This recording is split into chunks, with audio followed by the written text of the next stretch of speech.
Hello, everyone, and welcome to another edition of the Mormon News podcast, or Mormon News, brought to you by Mormon Stories podcast. I am one of your co-hosts for today, John Dehlin. It is June 11th, 2026, and the headline for today's episode is Latter-day Saints Not Christian, ? Are Mormons Christian? But there's actually several stories that we're going to be covering today. I will say that Megan has been busy. Megan from Generally Unquotable. She came to Utah, went to Utah Pride, and has also just been doing summer stuff. So we know that many of you love having Megan on, and Megan is welcome anytime she wants. She has taken the past couple weeks off. So don't conclude yet that blooming relationship has ended, but the show must go on, right, Brooklyn, right, Julia? Absolutely. Yeah, the show must go on. So we've got several news stories for this past week that we want to cover, and I'm super happy that Julia and Brooklyn are both willing to co-host, and also that they were willing to step up to prepare today's episode. Before I turn the time over to them, I do want to welcome all our live stream viewers. We welcome your comments and questions. Please take the time to subscribe and like and follow and comment and all those things. And I also just want to let everyone know that if you really want to make sure we can see your comments or questions, it's really helpful to share them on YouTube as a super chat, mostly just because that's the best way for us to see them. But anyway, without any further ado, Julia, welcome back to Mormon Stories as always. Thank you. And Brooklyn, you got a new mic. Hi. Yes. Thanks, John Dehlin. Won't subject your audience to my bad audio anymore. Yeah, well, I love having your commentary as well. So thanks to you both for making today happen. Julia, do you want to take over? Yeah, so the first story, so we did this coverage for Reckless Ben and the Bricks and Minifig fiasco, where he was trying to help this man, Brian Mansell, get his Lego collection either back or get the money that was owed him. So you can go watch that episode that we covered all of that. So we just have a little bit of an update. I think the biggest thing in that story to me was the conduct of the American Fork Police. And so, if I can just say just really quickly, my understanding is that Ben has been silenced as of now. A temporary restraining order, something has been accepted or signed by the judge. He's been told something between he can't speak anymore about this for now, and I think he may have even been told he has to take what he's already shared down. And he's kind of freaked out about it. So I'm bummed for Reckless Ben that he's being silenced in this way personally. And I also have heard that he may be willing or able to come on Mormon Stories podcast. And I don't know if that means he just won't mention the names of the companies or people's names, but check back mid next week. And if we're lucky, we're going to have Reckless Ben on Mormon Stories podcast. So that's kind of fun. Yeah, anyway, I super hope he comes on. Yeah. Okay, so this clip, so if you go to the third slide, so this happened on June 9th. So Reckless Ben's Reddit post where he titles it American Fork Utah City Council is grilled in regards to the AFPD conduct. And then if you go forward one, he pulls this video from this woman's channel. This is Frugal Family Flies Again. It's like a 15-minute video, and he just had clipped the important parts. And then I want to share that clip in this slide here. This is just a woman who's attending the city council.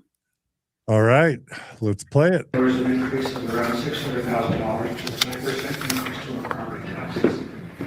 Even though this increase is large, it is not large enough for the upcoming civil lawsuits that our state is about to face because of the misconduct of our police department. Our police department in March went on a crusade against an individual, and he now has legal rights to sue the city. Then it's going to be our taxpayer dollars that they're going to have to pay for that. The police chief then went on and on video release and lied to the public. He stated that the individual did not complete a traffic stop, did not complete a stop sign, a complete stop, but when reviewing the video evidence, they did. He said that when this individual was trying to serve court papers, which is his civil right, that when the police reviewed the court papers, they said that they had already been served, which was a lie. They had not been. The police swatted this individual, arresting 5 people without any arrest warrants, and then took 4 of them who they did not even know the identity of into custody. One of them being a minor, which they pointed in context. This is unacceptable conduct in the police department. When Paul took office, he said, "I am extremely committed to ensuring our community members are proud of their police department and their officers. I am not proud of my police department officers. In fact, seeing this conduct, I am in fear of standing here, with seeing if there's any retribution they might bring on me. Because that is what they did to this individual. And if they're willing to do that to them, they are willing to do that to me, to anyone else who raises their voice." Thank you.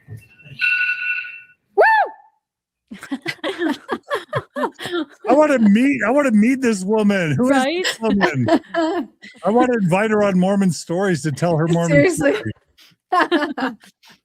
Yeah, that was great. I'm really glad she got to film that. And like, I don't know who the individual was who was speaking. Sorry, keep going. Yeah, I don't know who the individual was who was speaking, but I think that was an amazing speech. He's even saying like, I stand in fear of what's happening right now. And like I even think that he didn't even fully say all the, terrible things that the American Fork Police Department did, but like these are things that he's worried about, like arresting people without identification, arresting minors, stopping people, pulling people over that did obey traffic laws. Yeah, those all understandable. I can't believe they swatted people without warrants. Yeah.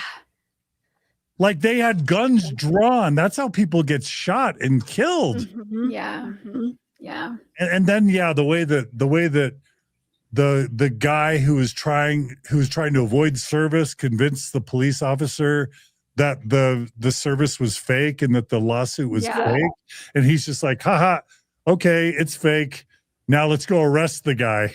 Yeah, and this gentleman was like, he had a legal right to sue, as everybody does. He shouldn't have been stopped when he was trying to do that. So Yeah.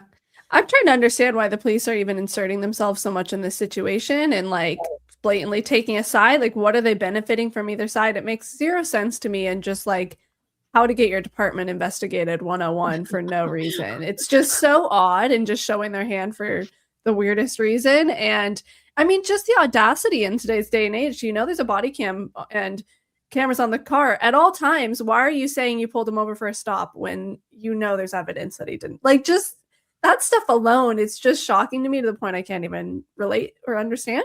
And then the redacted videos, and she's just gaslighting. She's like, we don't redact like that. This didn't happen. I was appalled by that too. I mean, the audacity is best explained by a confidence that you can get away with anything. Yes, correct. Yeah.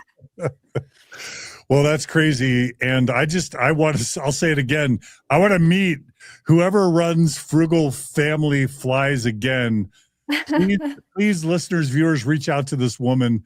Tell her to email us at mormonstories@gmail.com. She gets a free interview on Mormon Stories. If for no other reason than this face alone.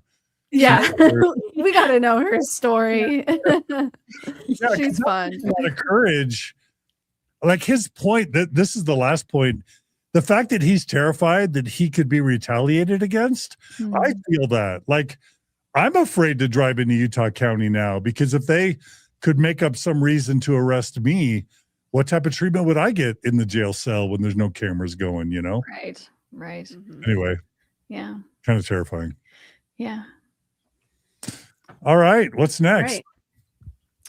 So did you want to cover this one, John? Yeah, I'm a subscriber to the New York Times. I love the New York Times. It's probably my favorite news source. I hope people don't hate me for that. But I was interested that popped up yesterday was a 13-minute article entitled Tradwife Influencer Opens Store in Small Town, Tourists Abound. It's not often that Midway, Utah is in the New York Times, and the subtitle says, tourists are flocking to Midway, Utah, the Ballerina Farm store from the influencer whose brand revolves around motherhood and farm life is a reason. So it shows these, I don't know, 20-something women or moms.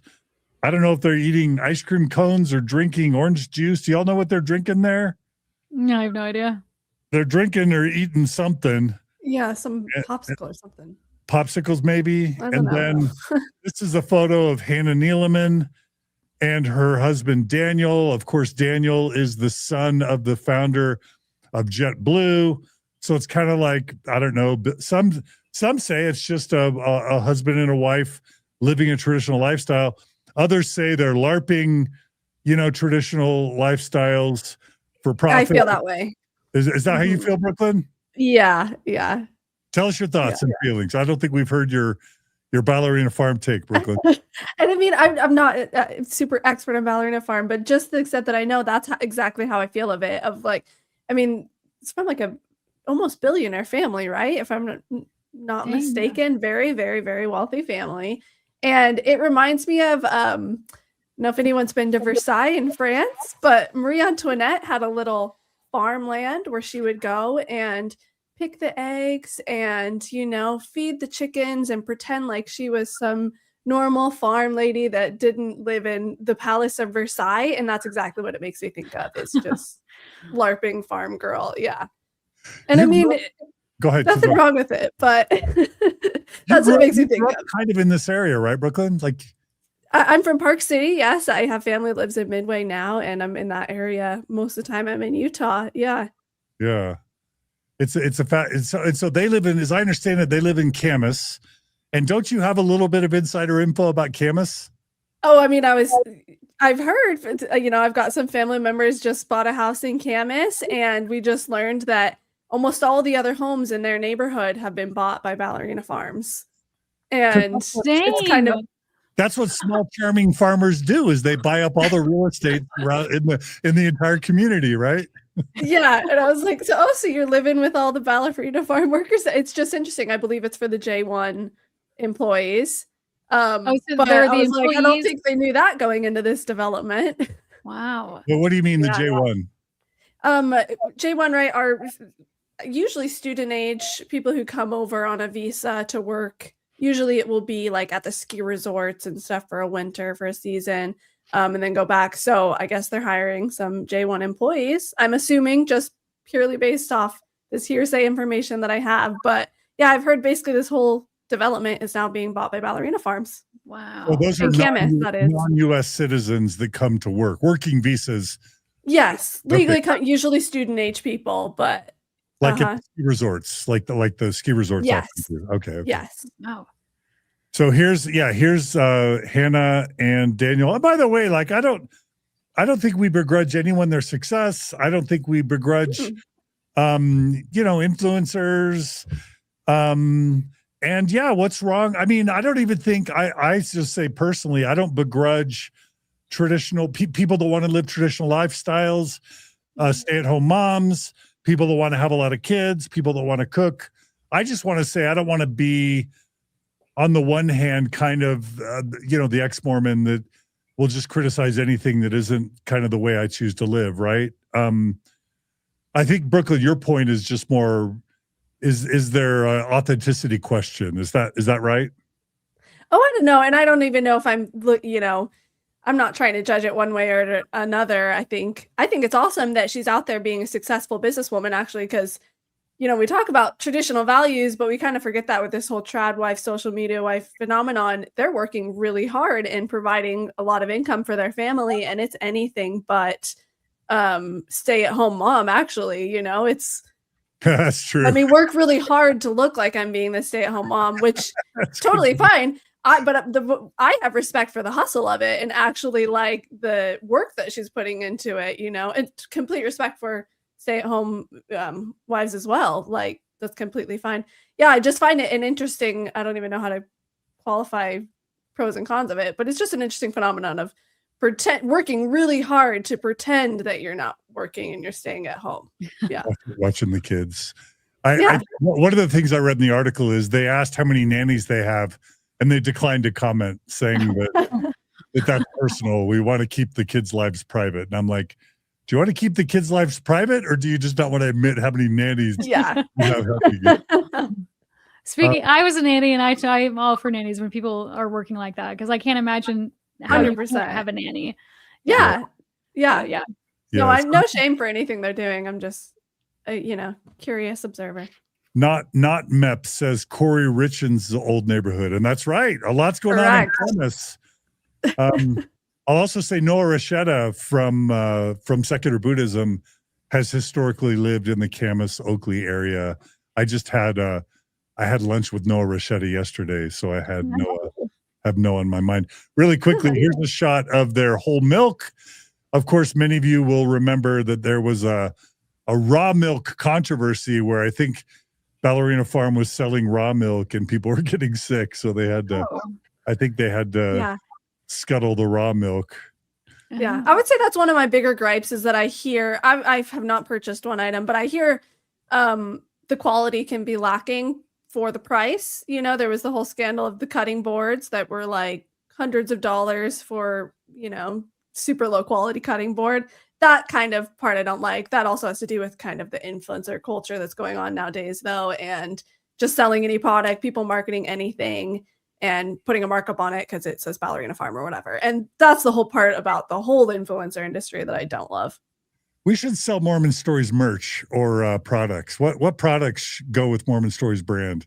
Well, we should. Yeah, we need some suggestions. I think hats, shirts, I think that'd be fun. But yeah, I think the church would sue me again if I tried to sell merch. Wait, they don't have that. They don't have that protected trademark, right? Because that's a different class. Well, Heather Gay tried to sell merch. You're right. It said Bad she Mormon. Tried to trademark Bad Mormon. Yeah, I don't understand how it's church.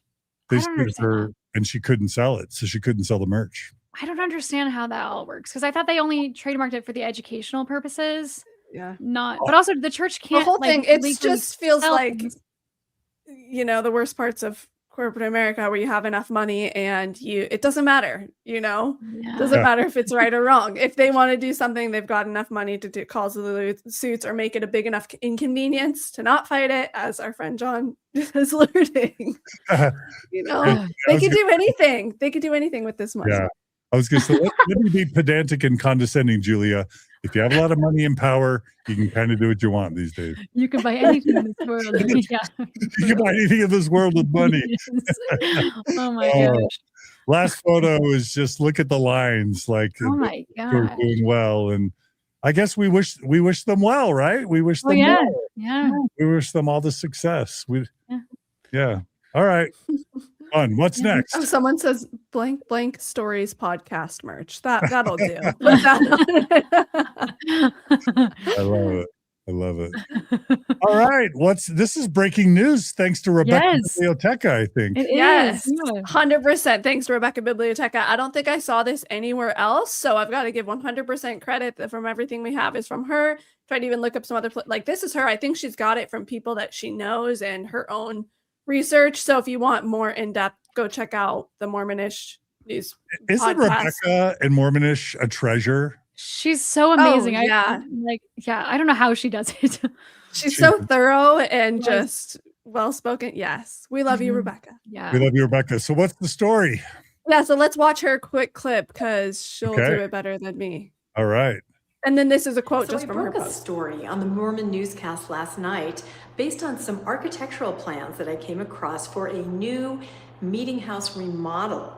Can you tell what's happening here in this picture? It looks like they're moving the sacrament table and the places where the priesthood sit to the front of the chapel. This is like other Christian churches who have their sacrament communion altar table right in front. Now, as we know, for the last 25 years, that sacrament table and where the priesthood boys sit has been either on the right or left side. I did a poll on that. Maybe you guys participated. But I have just had it confirmed after my newscast broadcast that this is indeed the plan for all new buildings going forward and for old buildings. They're either selling them or remodeling them like these plans that I've seen. And the whole project is supposed to be finished up by 2028. I guess they're joining mainstream Christianity even further by moving that altar and the sacrament focus. Dang. Fascinating. What do y'all think?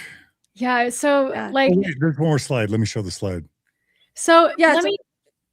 Oh, sorry. I have some questions, but you can keep going. Go ahead, Brooklyn. Tell us what we see here. First, I could just walk through what we see here. So the red spots that I've marked with the arrow there, the red was all from, I don't know if that's Rebecca. Rebecca got these plans and these were all from her. So she explained the red is all going away.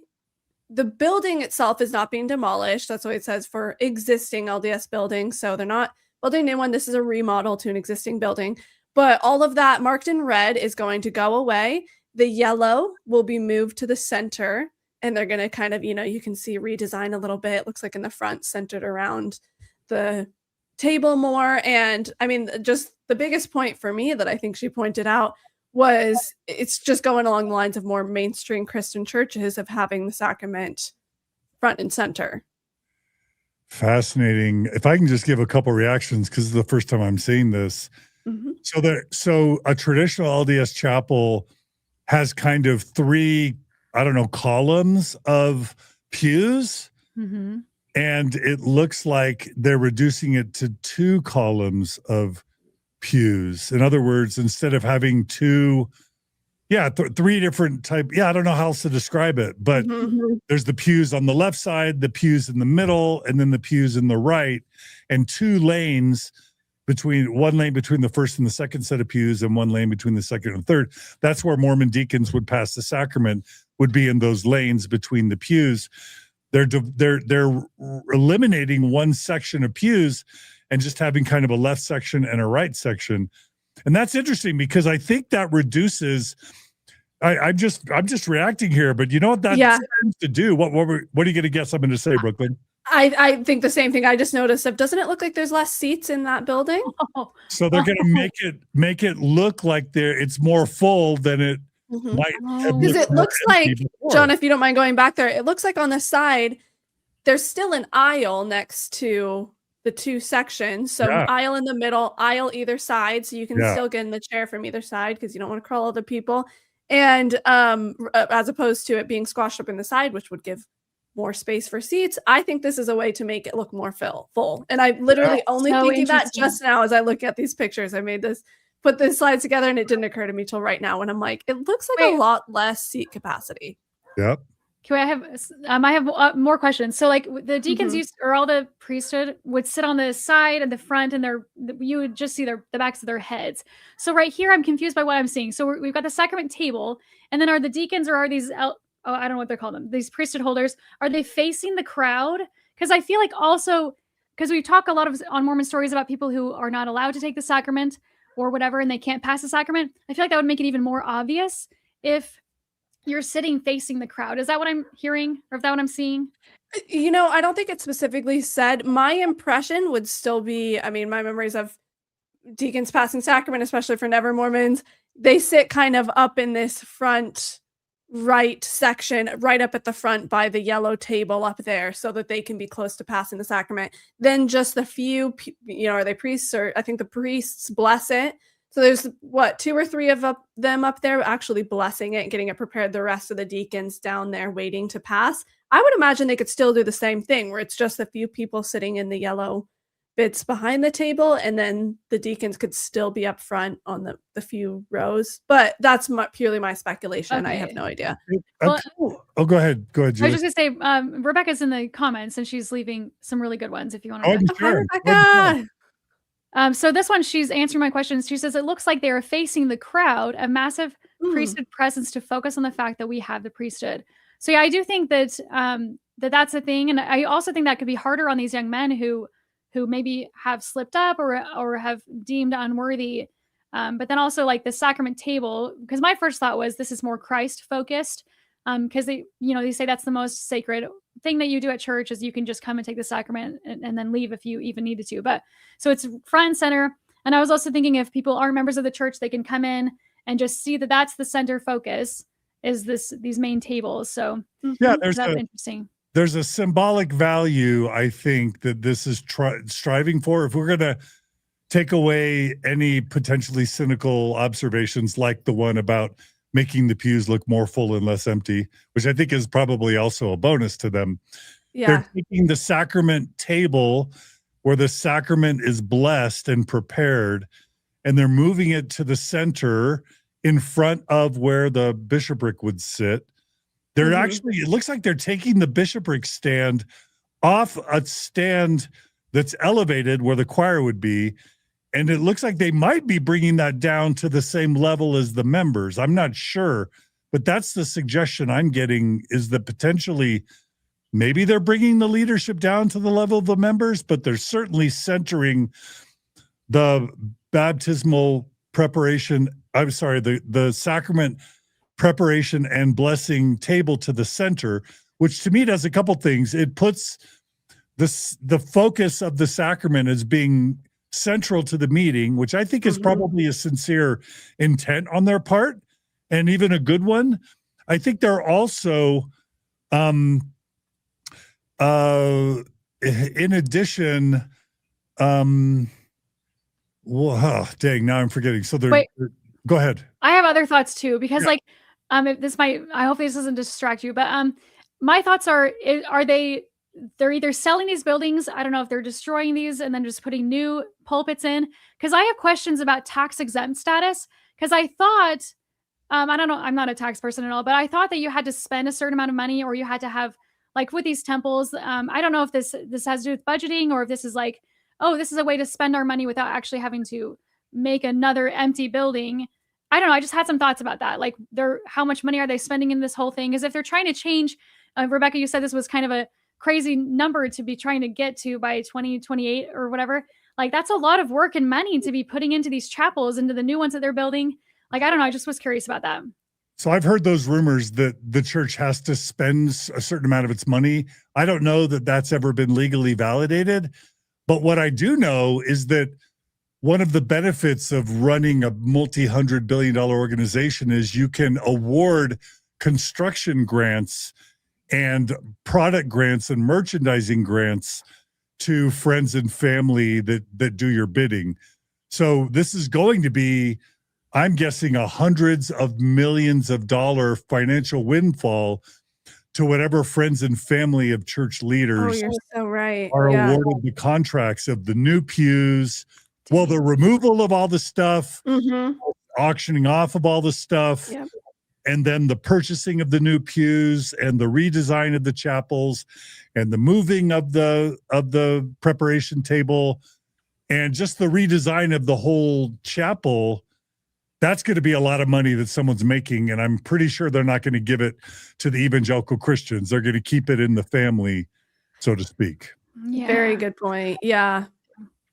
Oh, and just to kind of, I might show a comment Rebecca did here. She talks about this more on their podcast, so definitely go check that out if you're interested. But she says sacrament table has been on the side since the early 1900s, but it was the exclusive policy of the last 25 years. There are some older buildings with it still in the corner. I actually wanted to ask John, you always remember it on the right, correct? Because she did a poll, and most people... Yes, for me, I was like, it's always on the right. Apparently, there's some older buildings, like she mentioned. And then the other thing that she goes more in depth of is that I think this is how they really were primarily in the early days of the church, was the pulpit in the center, focus on the priesthood, focus on the sacrament. So there kind of might be going back to that as well, which I think would maybe be a good focus for them. But the main takeaway I get is that I just think it looks like a normal Christian denomination church now, and that feels like a big win for them. That was actually the point that I was forgetting, that thanks for helping me remember it. It puts the sacrament at the center, which I think is good. And I think from the church's perspective, it makes us feel and look more mainstream Christian. Yes. Which clearly is a direction that since Nelson, the church has been going. And I just wanted to quickly give a shout out. I recently interviewed a man named Lance Kennedy on Mormon Stories podcast. He's from Texas. He was the son of a megachurch pastor in Texas and specifically in Dallas. And he freaking joins the church as a teenage son of a mega church pastor in Dallas, and then talks about joining the church. And I hope you all will tune in. It's going to be released in 2 weeks. And part of what's mind-blowing is he left evangelical Christianity because he felt like it was mainstreaming itself too much and becoming too vanilla and not hardcore enough and too watered down. So he joins Mormonism because Mormonism was more hardcore, more strict, more more structured and more rigid, because he wanted that. And he's still attending today, but all these changes that the church is making to be more like mainstream Christianity is making him less excited to be a Mormon. And I don't think he's alone. I do think that sociologists have shown that the more distinct and demanding a religion is, the more devout the members are. And so I just want to put in people's mind, check out Lance Kennedy's interview in a couple of weeks. It's fascinating. What, do y'all have a reaction to that? I just haven't thought about the other side of that, because I was thinking like, oh, they're trying to be more welcoming. I identify as atheist, but I attend a Christian denomination. And they have their setup like this with communion at the front. But like, I didn't think that would cause somebody to not like the church anymore because they're coming more mainstream Christian. I just hadn't thought about that other. So it seems like I can totally relate to it. Yeah. I feel like that's how I felt when my family was starting to step away from the church and I was seeing things change. And when I was fresh out, like I had lost my faith, but you're still like, love the church so much. And I was like, I don't like how it's changing from what it was. And like, it's a complex feeling when you're like, I don't believe, but I want it to stay. I don't know. I felt a lot of complex feelings with the changes that happened to the church, especially over the last 10 years, 15 years or so. It just felt like within like 5 years, it was kind of unrecognizable from what I grew up in. And when I was still, I don't know, I think I just always feel like if I'm a member, I want it to be what it was, as odd as that might be. I don't know if that's the right answer, but I just completely relate to that feeling. And I listened to Lance's episode and agreed with him a lot of points. So definitely check that one out when it comes. There's a fun little Tempest in a teacup emerging in the comments. I'm going to share it with you two, and I want to hear your reaction. And this is actually related to the lawsuit recently. And I'll just say ahead of time, 10, 15 years ago, 20 years ago, before I was ever excommunicated, I'm on the record as saying I will always identify as Mormon, whether or not the church excommunicates me. I've always said that. I viewed Mormonism as a cultural identity marker for decades and decades and decades. As soon as I discovered that Jews could be secular or liberal or non-believing, I'm like, us too. So like the first time I read a Chaim Potok book at BYU as a student, I'm like, whoa, you could be a liberal Mormon or a progressive Mormon or an ex-Mormon. Anyway, I'm so happy that this little controversy is emerging. So Chris L. Barker writes, John, you're not a member, so don't say us when talking about the church. That is misleading. Hold on, let me let you read what some others are saying.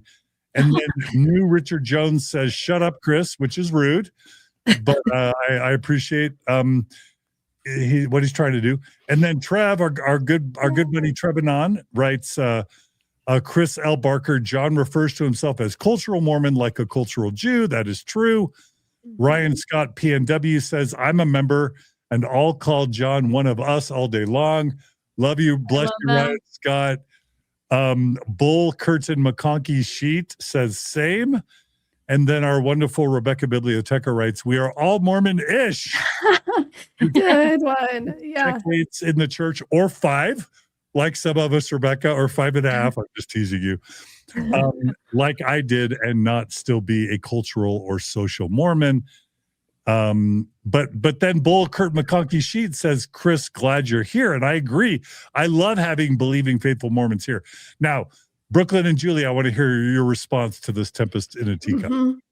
Yeah, like I was excommunicated several years ago, but when you're raised in it and you go back all the way to Nauvoo sometimes, like, why not? Like, I don't think we should school each other on whether we can use that language. Like, that's just Agreed. Yeah, I feel like I would identify as Mormon till the day that I mean, when it's such an encompassing religion that it's everything about your life. Every decision I made in my life was determined by Mormonism. So everything I am has been built up by Mormonism. Even though I'm gone, like who I am was created by a Mormon culture, and that's never going to leave.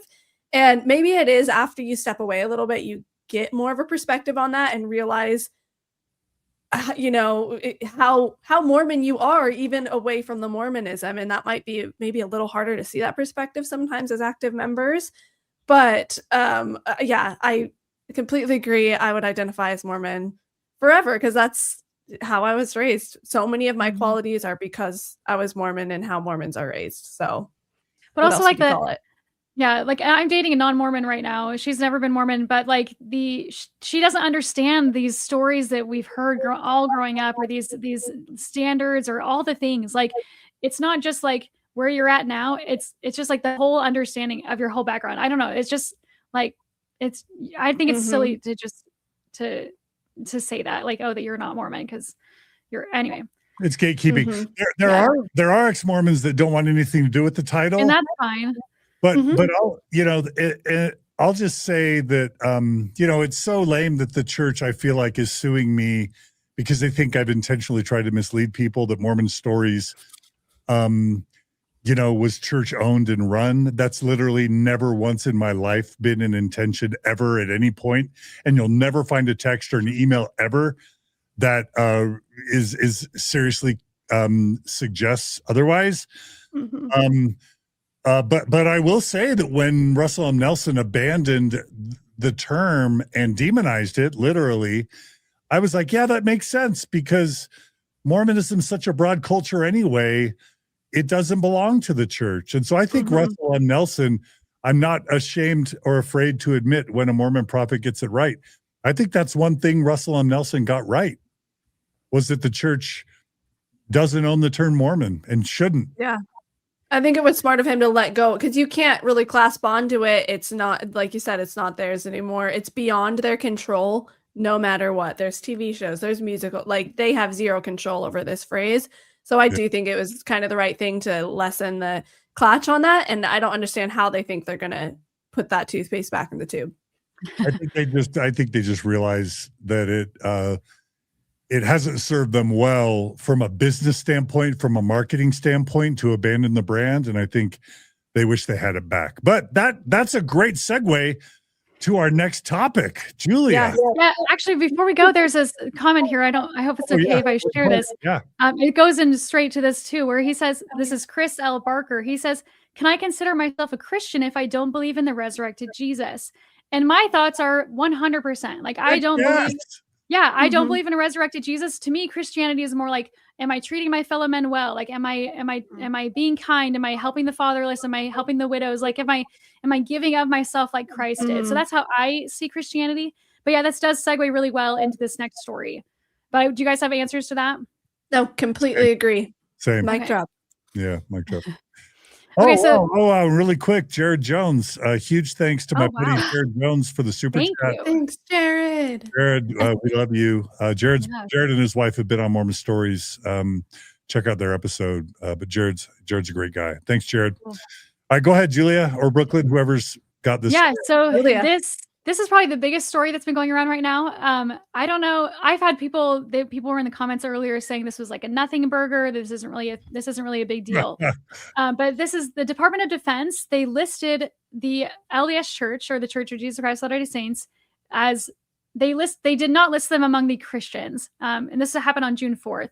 And so the first thing I have is just a news clip giving like an overview of this story. All right, I'll roll the clip. All right, Jake, thank you. Our other top story tonight, the Department of Defense dropping the Christian designation from the Church of Jesus Christ of Latter-day Saints. The department dropping a new memorandum removing 180 religious faiths from their list. Notably, the list no longer includes atheists, pagans, and Wiccans. As for the LDS Church, though, it remains recognized by the department in the new list, but has been listed outside of the category of Christianity. Now, both of Utah's senators reacting tweeting on X. First, Senator Mike Lee saying, quote, "Can anyone tell me why the Church of Jesus Christ of Latter-day Saints was left out of the list of Christian churches?" And Senator John Curtis saying, quote, "Latter-day Saints are among the most patriotic, service-oriented individuals in our country. They are also unequivocally Christian. Just look at who is in the name of the church. It is unacceptable for a government entity to characterize the faith in a manner that contradicts the religion's own foundational tenets. I am working now to ensure a correction is made." End of quote. We've reached out to the church for comment, but they say they do not have a statement to provide at this time. So I don't know if we have quick reactions. My first thing is that the church had no comment to make, which I think is interesting because there's a lot of influencers that gave a lot of backlash because of this, because they were not listed. And so I wonder if the church was like, we don't really need to give a statement. This is just my opinion, is the church didn't really feel like they needed to because they have their people doing it for them. I mean, when you have two U.S. senators that immediately are taking to Twitter, I think I saw that Mike Lee called Donald Trump directly and had a conversation with Trump about this very omission. And I think Lee reported back to his following, "Don't worry, I've talked to Trump, and I anticipate a change very soon." So That's I mean, the number one thing I want the president to be worrying about in today's state of affairs. Okay. the church mislabeled a little bit. Let me ask you, let's just say you were blind to any reaction from the public. And again, here's a look at what the list kind of looked like.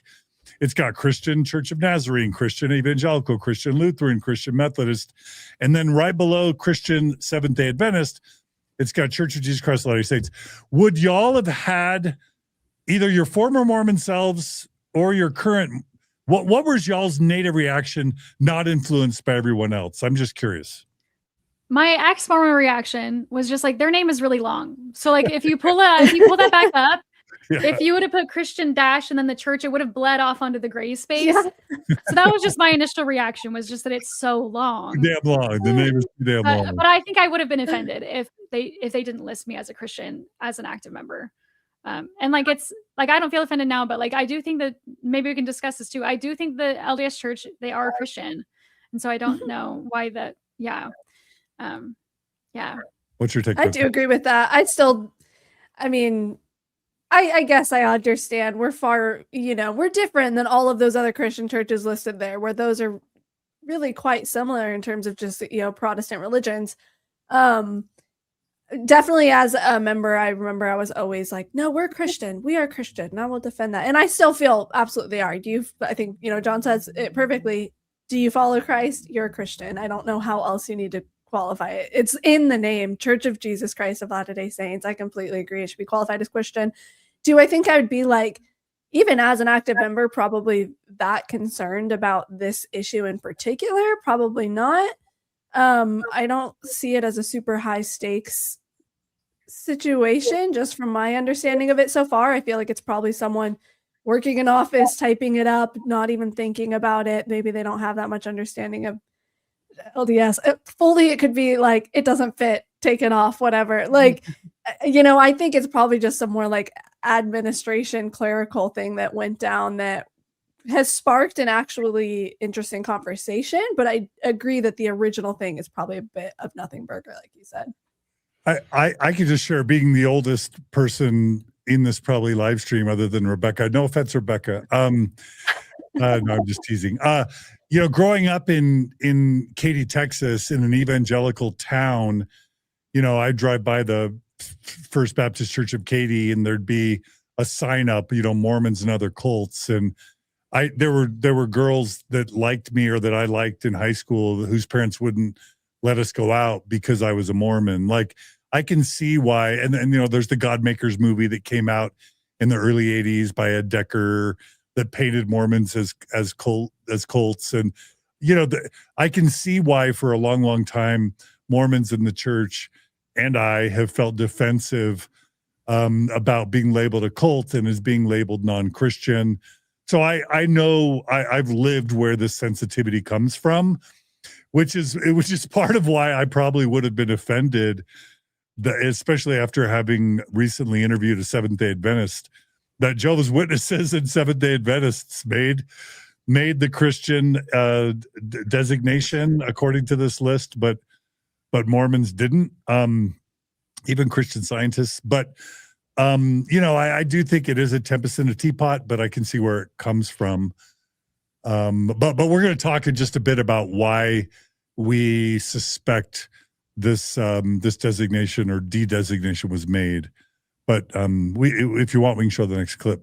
So this next clip is just explaining why 180 religions were taken off of the list. So the Church of Jesus Christ of Latter-day Saints was not taken off the list. It just was not listed under Christian. And they said they took off pagans and Wiccans and atheists, which makes sense because of the reason why they were taken off. So if we want to just play that just to explain. Okay. Yeah, Louis, what does it actually even mean to be a military recognized religion? Does it just mean the 180 that got dropped off the list, they don't exist anymore? No, that's not it at all, Ashin. What is going on, as the Pentagon acknowledges that this reduction, this consolidation is taking place, they note that, look, we accept all religious faiths. We are not imposing on any specific religion. What this is all about are specific two-letter religious codes that it's, in other words, shorthand that chaplains can use to determine what members of which faiths belong to the units that they're serving. Yeah. Okay. Mm-hmm. And then the next slide, I'll just say really quickly, my understanding, and I don't know a lot about this, is that if you're serving in the military and you need spiritual support while on tour, while on duty, there are chaplains there that can support you. And it does, I don't know what this means exactly, but I have sympathy for atheists or non-religious. I mean, if we look at the nuns, the rise of the nuns, the Pew Foundation's research, the largest religious denomination in the United States in 2026 is those who no longer affiliate with any religious tradition. So on the one hand, I can say, why would you make atheists a religious designation? Or why would you make Wiccans a religious designation? That doesn't make sense. Or pagans, take them off. I can see that logic, but I can also say, why should a full third of the military that doesn't affiliate with the traditional religious tradition potentially not have spiritual or emotional or psychological support, whatever support a chaplain would give or whatever benefits that would come?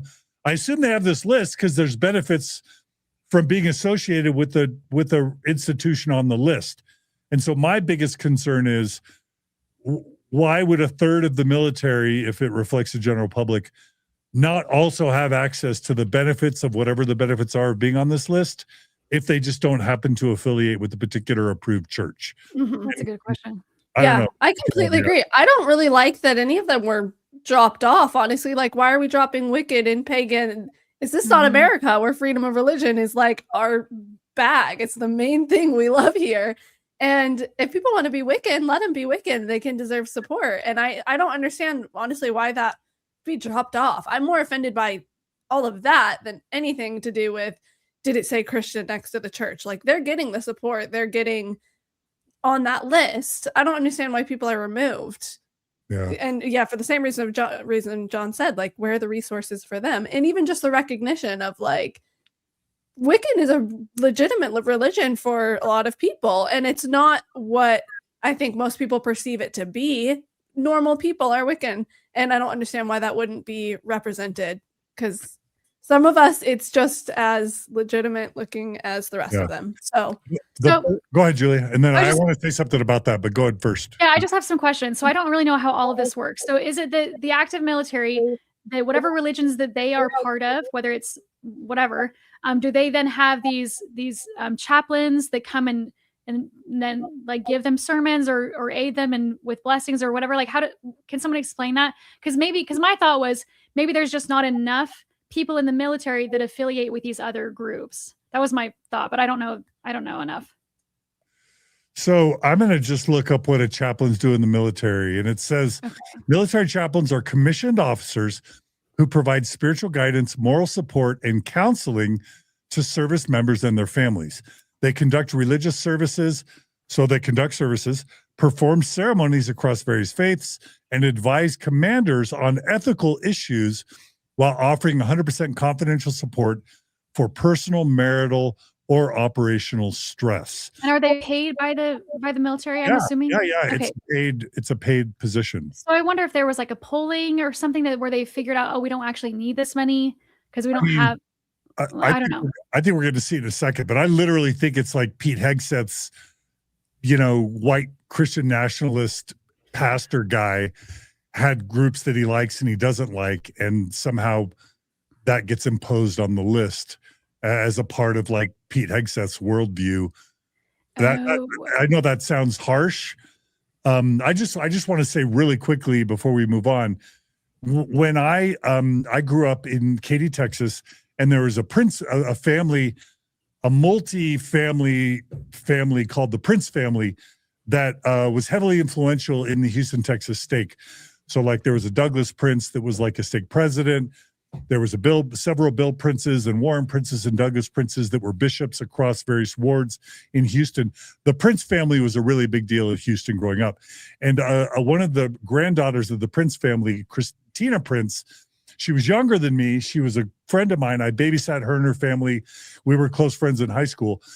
When I was in the MTC, she sent me a letter and it said, John, I've been investigating Mormonism, and that temple ceremony you just went through was heavily influenced by the Masonic Lodge. And I just read a book about it and I thought you should know.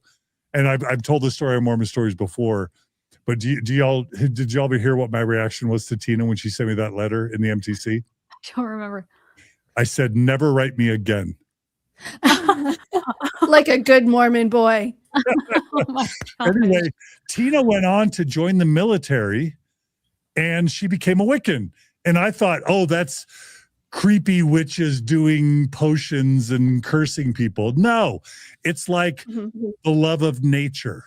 Mm-hmm. It's like, and Gnostic is another word we're afraid of. But my understanding is a lot about Wiccanism is just a love of nature. Yeah. Is it like it's intentions absolutely too? not what people perceive it to be. And so I just think these people are not looking into what that is to people, what it means in people's lives, and just like, knock it off the list because it doesn't seem legitimate to my Christian worldview. And yeah, I don't like that. And pagan is the same type of thing. Pagan sounds bad because for millennia, traditional monotheistic religions saw paganism as the really bad thing. But I literally think paganism means just a worship and a respect for nature. Yeah. Yeah. Which I respect. Anyway, I think we've beat a dead taper here. What's next, Julia? So this is just the headline for themilitary.com where I'm going to get these next little quotes.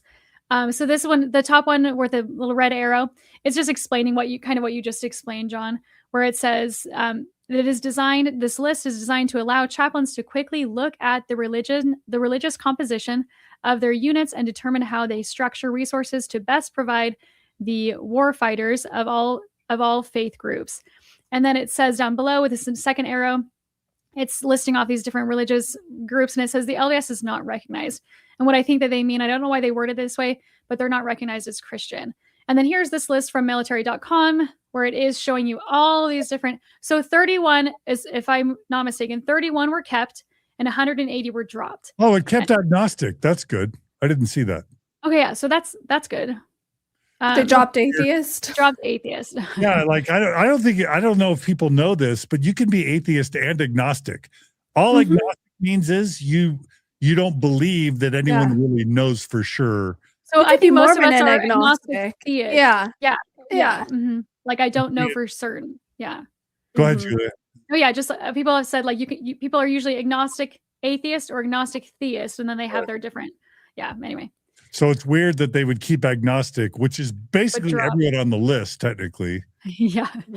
I wish they'd keep atheism because that's also people don't think of as, I consider it a religion. It's a theism. It's just without religion is literally what it means. It just means I'm living a religion. You know, I see it as a religion to live your life in that way. And you have to think about how you're going to go about everything in your life, just how you do in a religion. Just, you know, usually the way I live atheism is through humanism. And channeling all of that just as I would a religion and spirituality. And so I don't love that atheism was dropped off. I think it's just as important in people's lives as Christianity can be to Christians. Yeah, it's a worldview, right? Yeah. Mhm. Okay, and I'm going to correct myself because it looks like there is a no religion section. So There's an other and a no. I was wondering about that because so many were dropped. So it just seems like they're shoving them into these little categories of no religion or other religion. So I correct myself there. But again, yeah, why should Wiccans not have someone who most closely aligns with their worldview?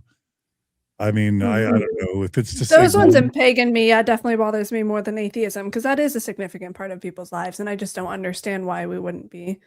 I don't know. Yeah.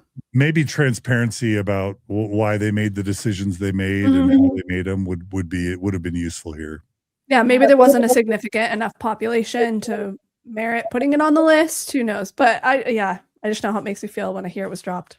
Yeah. Okay, what else?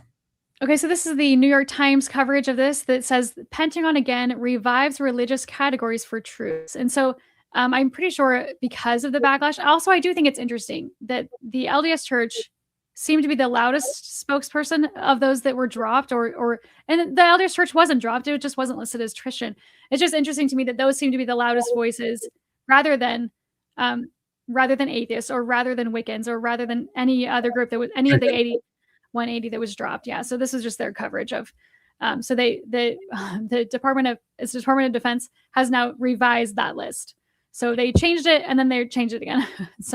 But interestingly, they didn't make Mormons Christian. Yeah. Yes. Oh, we're gonna show that. Yeah, we're gonna show that. Yeah. Yeah. I went ahead and just grabbed. I wanted to find out if there was any information on what Hegseth thinks about Mormons, and if there was any possible justification out there. And I stumbled on this article from Mother Jones, and it's entitled, "Here's What Pete Hegseth's Religion Believes About Mormons." And this was why I speculated that maybe it was just Hegseth's Christian nationalist guru or his own opinions that maybe influenced this decision. But I'll just read a couple excerpts from the article.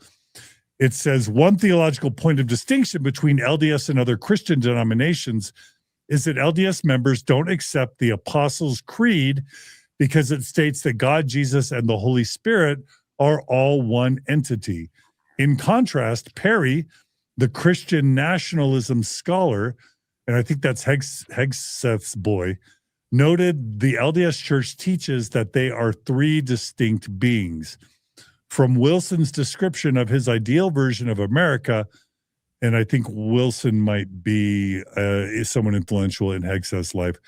From Wilson's description of his ideal version of America, it appears that everyone would have to live by the Apostles' Creed, whether they believed in it or not. In Wilson's Christian America, said Perry, quote, anything that falls outside the doctrinal vision that Wilson or CREC, one of you guys can Google that if you want, CREC, have would fall outside of what they consider to be a kind of a true belief in Christianity. So there's kind of an exclusivity that's being cultivated. And I'm mindful here of kind of the no true Scotsman's fallacy where, you're not pure enough of whatever thing somebody wants you to be pure of in their gatekeeping. And I'll just add a couple more little sentences. It says, in an email, Wilson confirmed that CREC's version of Christianity doesn't include Mormons. Quote, we would consider the Mormons to be a non-Christian faith with Christian terminology, he wrote, and added that his church would consider LDS people to be polytheists. So that's an interesting take. Wait, what? Traditional Christians don't consider Mormons Christian because, number one, they don't sign up to the Apostles' Creed, which see God, Jesus, and the Holy Spirit as one. That's how they define Christians. And Joseph Smith taught that God, Jesus, and the Holy Ghost were separate beings. At one point. And that leads to the point of polytheism, because that means God and Jesus are at least two gods. And then Joseph Smith added this this also additional belief that as God is, man once was. No, as man is, God once was, and as God is, man may become. Mormons believe that Mormons will become God someday, and in that sense, Mormons are polytheists, and traditional Christians don't think that polytheists get to call themselves Christian by their definition. What do y'all think about Christians, traditional Christians, being able to define who's a Christian based on a long-standing, centuries-long tradition of what it means to be Christian for them? It reminds me of a church trying to say whether you're Mormon or not, and trying to sue. I don't know, just reminds me of like that whole thing. Yeah, I don't like that. Like if so you just believe in a different type of Jesus or a different. I don't know. I don't know. That just seems silly. I find it interesting, and I know this is just how it's been forever. But that their kind of qualification is more around who's God, who do we consider God, rather than just like, do you follow Jesus? Because the God is the same God from the Bible. That's the same Jewish God. That's the Islamic God, at least kind of how I see it, you know?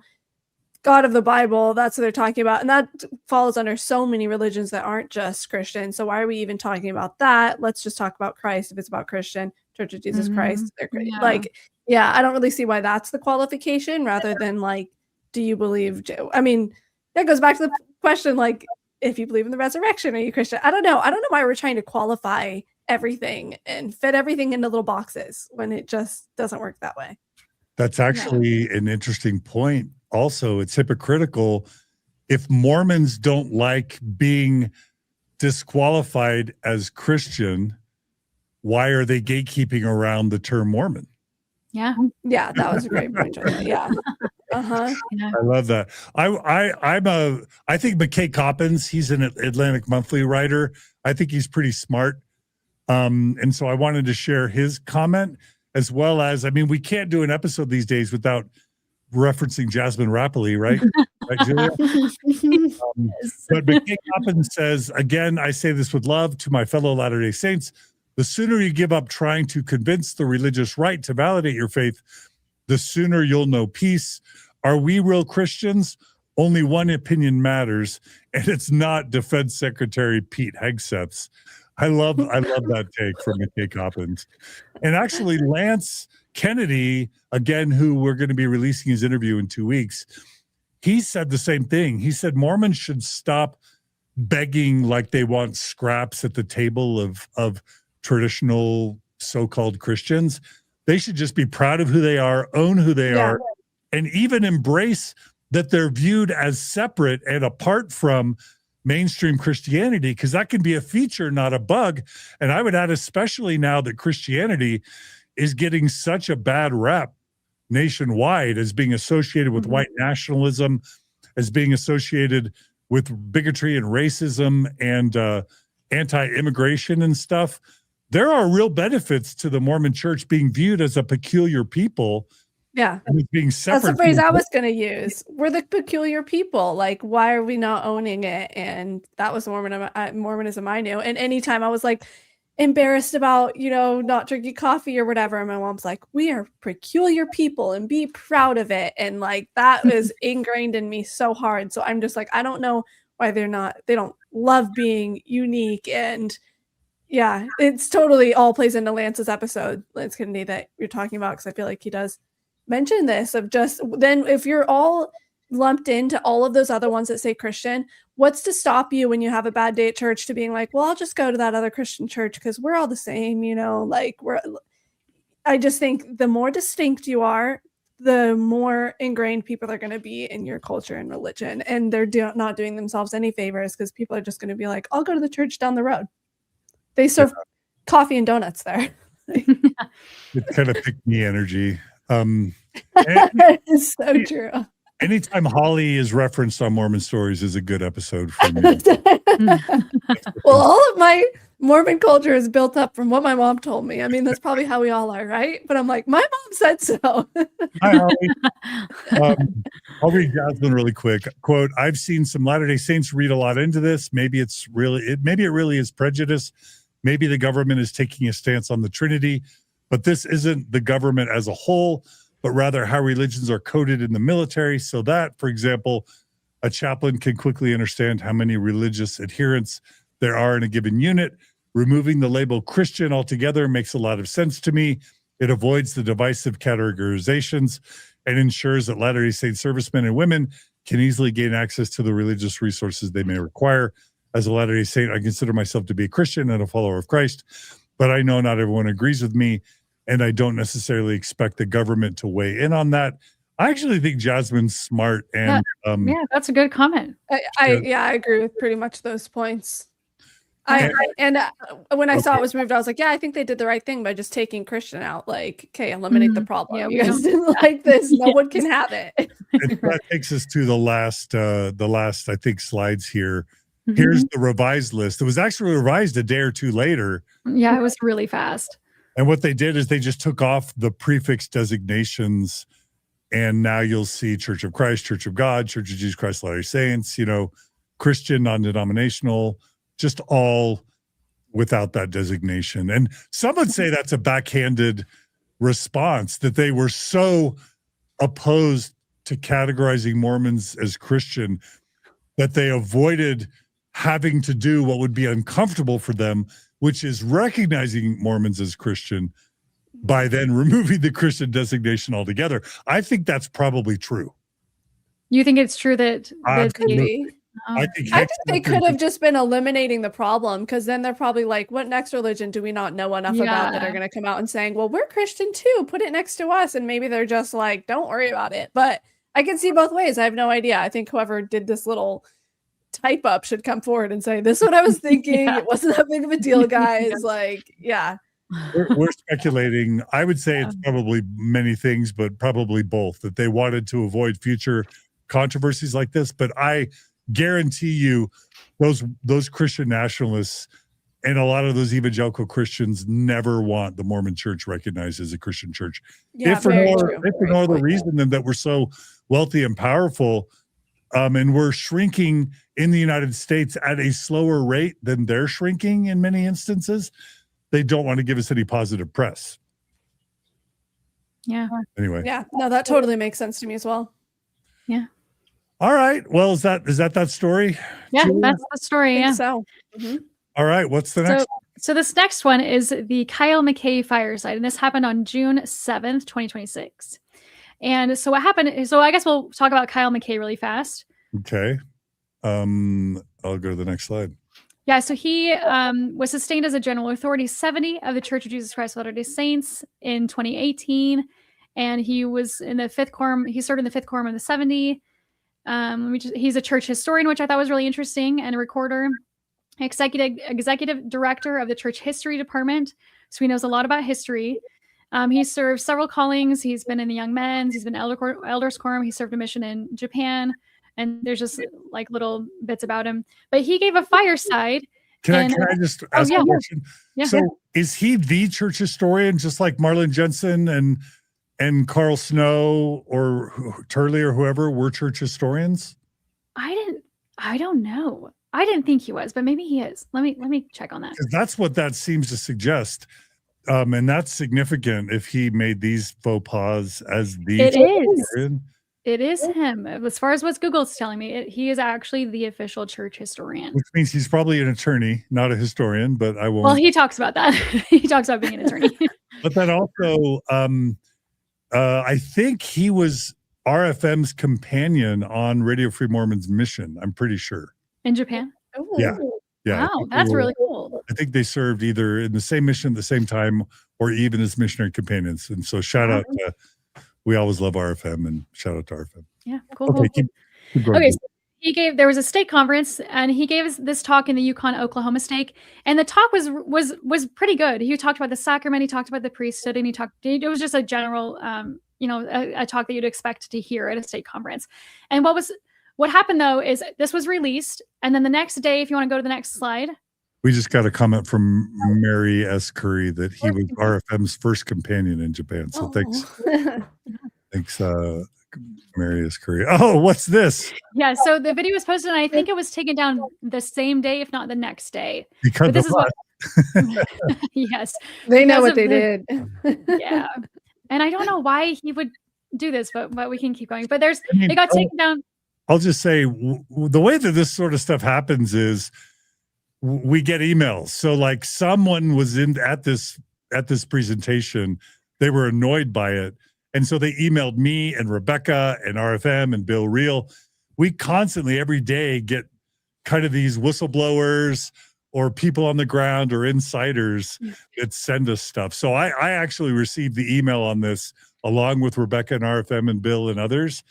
And I didn't have time to act on it, but Rebecca, of course, did. So, as soon as we start talking about it on the internet, it gets taken down, Yes. which I love. Anyway, Julie, I didn't mean to interrupt, but I like that's good. a dialogue here. So Yeah, no, this is great. So yeah, I got taken down because of some controversial things that he said at the beginning before he even got into the meat of his talk, which is really interesting. So it's like probably the first 5 minutes or 6 minutes or so of his talk were really troublesome. So what I've done is I've shared the four most controversial things, and then I have some commentary in between. So this first clip is called "The Revenge of the Grasshoppers." okay, all right.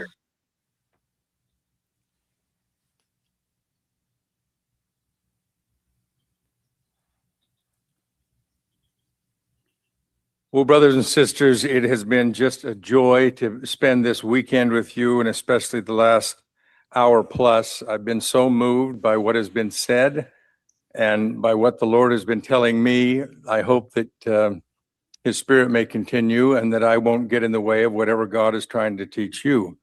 I've had a couple of experiences that have been less than spiritual. One coming out of the fact that maybe you can see it, but when you're on this stage, there's two just great big lights.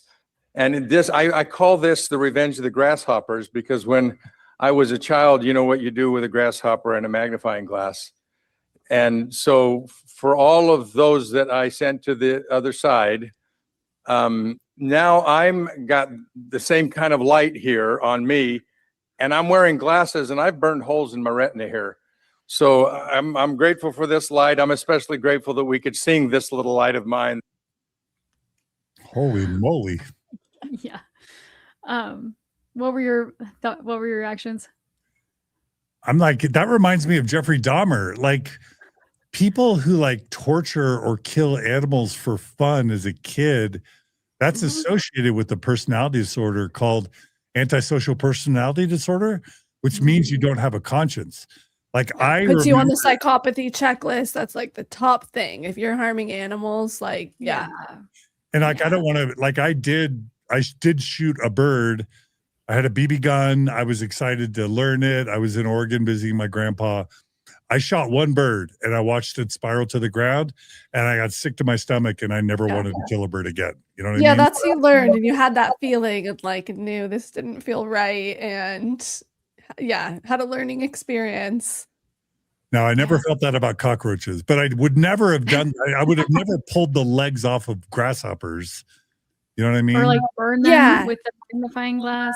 Yeah. No, I would never have done that. So I don't know. Maybe that's a normal thing. Maybe we shouldn't be too hard on them, but that was my reaction. What was yours, Brooklyn? Yeah, I mean, it feels like right on the edge of like, oh, is it, boys messing around? But it does feel like you can tell a little bit when it goes over the line of like, if you're pulling the legs, it feels like you're getting a certain enjoyment out of the torture of it, and not just like, oh, cool to set things on fire. I don't know. Like, obviously, I feel like we probably burned ants when we were a kid or something with the magnifying. But I even remember at the time being like, this is odd, So it's right on the line, just odd. And I'm just like, I think zero awareness of how it's going to sound coming across.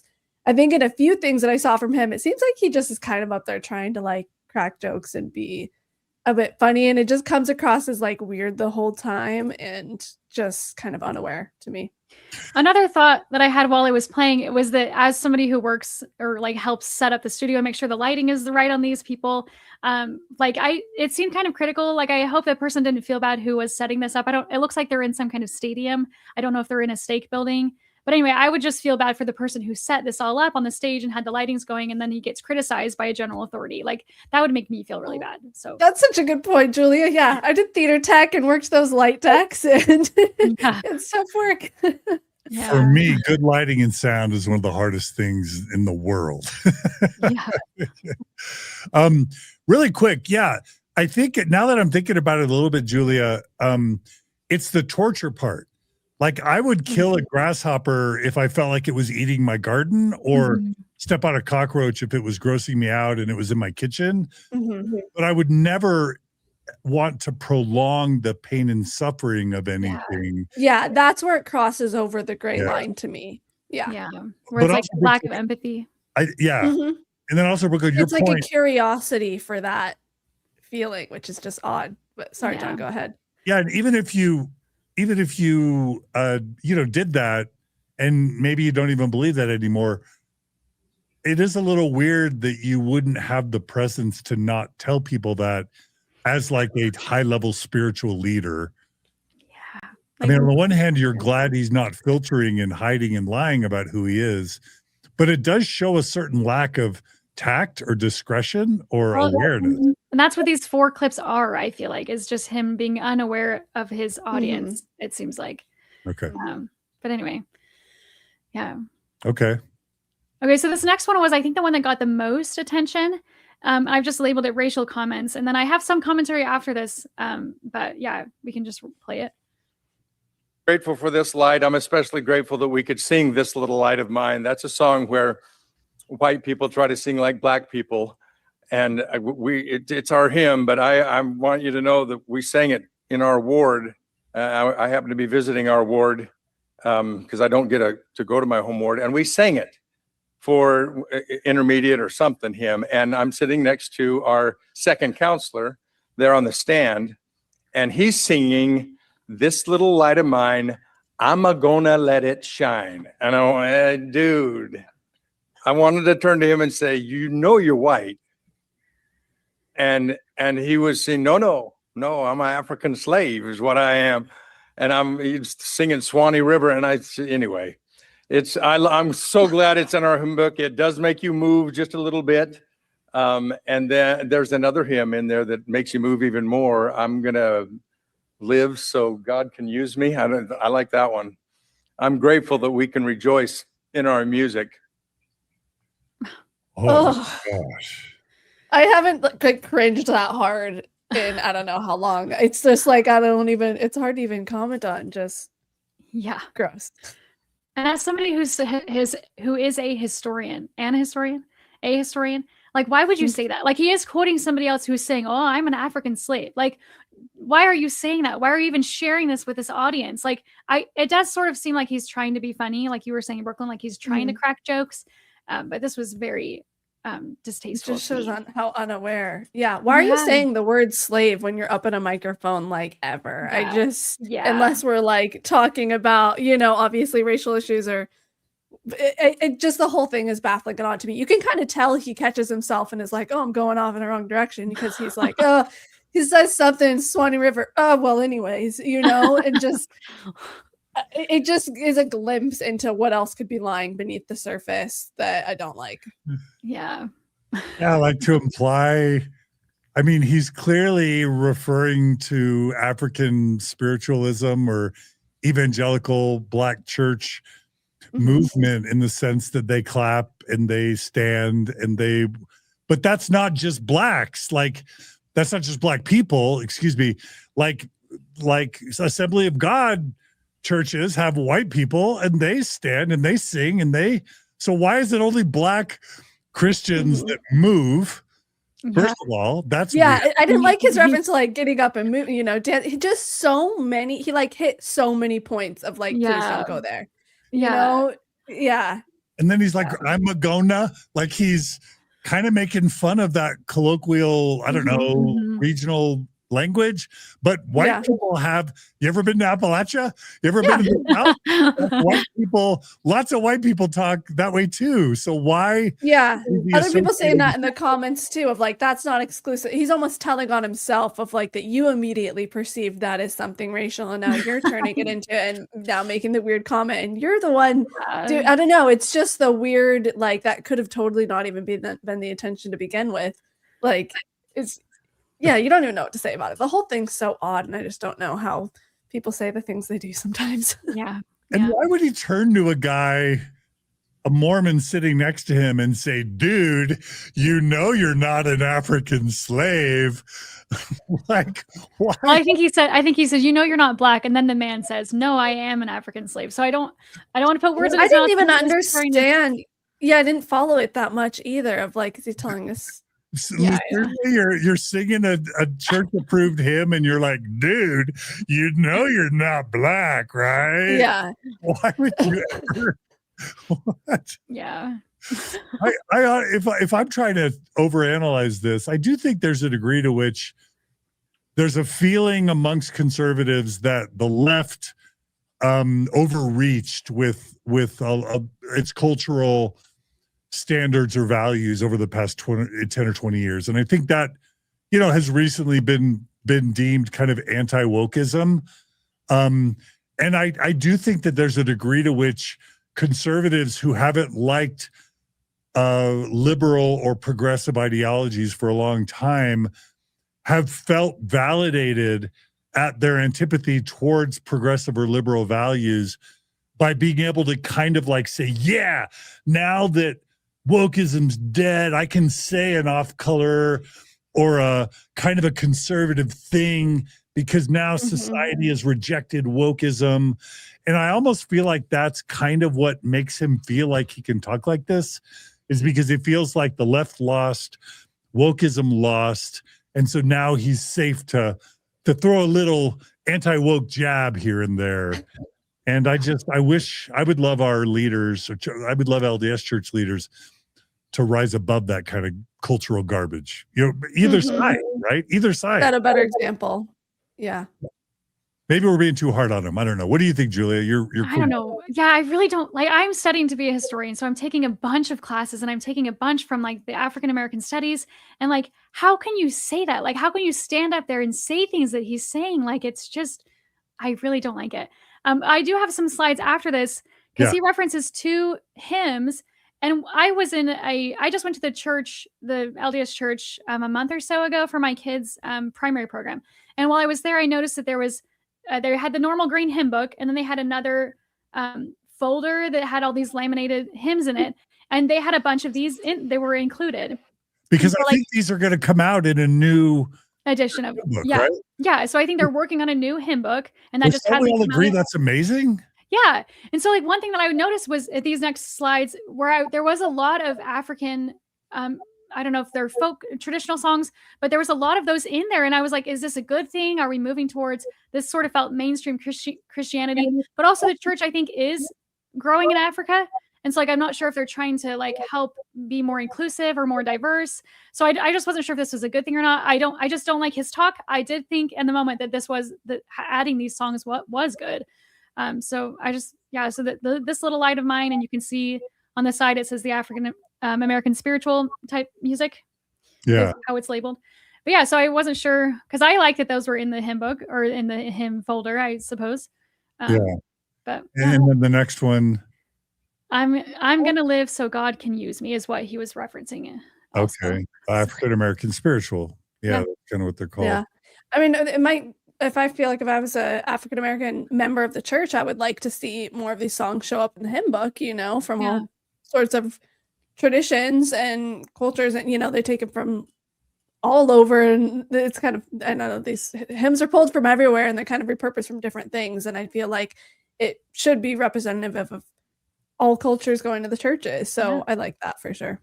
I'm pretty sure Amazing Grace is like one of the most standardized Christian hymns of all time in the United States, and I'm pretty sure Amazing Grace is going to make it into the future Mormon hymnal. And if that's true, I think that's. Is it not already in the hymnal? Amazing Grace has never been in the Mormon hymn. Oh, okay. I don't know. I thought they're also putting "Come Thou Fount" back in the hymn book, which I love that hymn. But anyway, and viewers and listeners can tell me I'm wrong if Amazing Grace has been there, but I would say I'm 99%. I trust you, John. Really quickly, there's a viewer that writes, Sam Miller writes, aren't you guys getting tired of talking about racism? The comments about racism is almost laughable. Julia in Brooklyn, reactions to that? What does he mean? Are we sick of standing up against racism? Because I would never get tired of pushing back against people's racist comments. So I don't really know what they're asking. Yeah. I wish it wasn't an issue. I get sick of the fact that we have to have conversations like this, as I'm sure, every culture, like it. Yeah, I don't like having to talk about that, but I'm going to. If it's coming up, I'm not going to ignore it at all. It's going to contribute to the problem. Yeah, the beautiful, well said. And to both of you, my response to Sam Miller is, I mean, it's not us that did this. This is we're responding to Kyle McKay's talk, and he's the one that brought up Black people and races and moving when you sing a spiritual and whatever. So we're just responding to a weird off comment from a high level church leader. That's my response. Anyway. Well, really quickly, I want to thank Shane Hunt Creative for their super chat, as well as Daily Focus 1950, who writes, you should invite Dr. Andrew M. Henry, host of Religion for Breakfast, to speak on the topic of credibility enhancing displays in Mormonism. So, like becoming more mainstream Christian, that would be really interesting. So thanks to both of those. Thanks to both of those comments. All right, Julia, this is fun. Okay, so this next one, I really didn't like this one, but he's talking about a friend, I think, having a spiritual experience shoveling manure. And then he says a really interesting comment about him being an attorney. You can just play it and we can react. Okay, all right, let's play the next clip. I love what your stake president taught, and I'm going to be a second witness to some of what he said. I especially took note of how revelation came to him while he's shoveling poop. I get it. I own horses too, so I shovel the stuff. Moreover, I'm an attorney. I got paid a lot to shovel it and even create it. And so I understand it, but I also appreciate how his wife Leslie was able to help him, and the Lord used her to guide his thoughts. So he's saying he obviously has horses, so he has actually physically shoveled poop. But then he says, as an attorney, I've also shoveled poop, and I've also created poop. And so I was really shocked that he admitted that to the crowd. I don't know if he meant it as a joke, but like, just tell it on himself again, over and over again. This guy. Yes. I mean, I like that he's being honest and authentic. Yeah. I'll say, having been involved in several lawsuits in the past few years, the attorneys that I've worked with would never be excited to say they created poop to shovel. Like, and the ones that I respect and that I've worked with work hard to have integrity and honesty in what they do. They're not trying to create fake or false evidence or fake or false impressions. They're just trying to stick with the facts and the truth within the law, at least the ones that I respect and work with.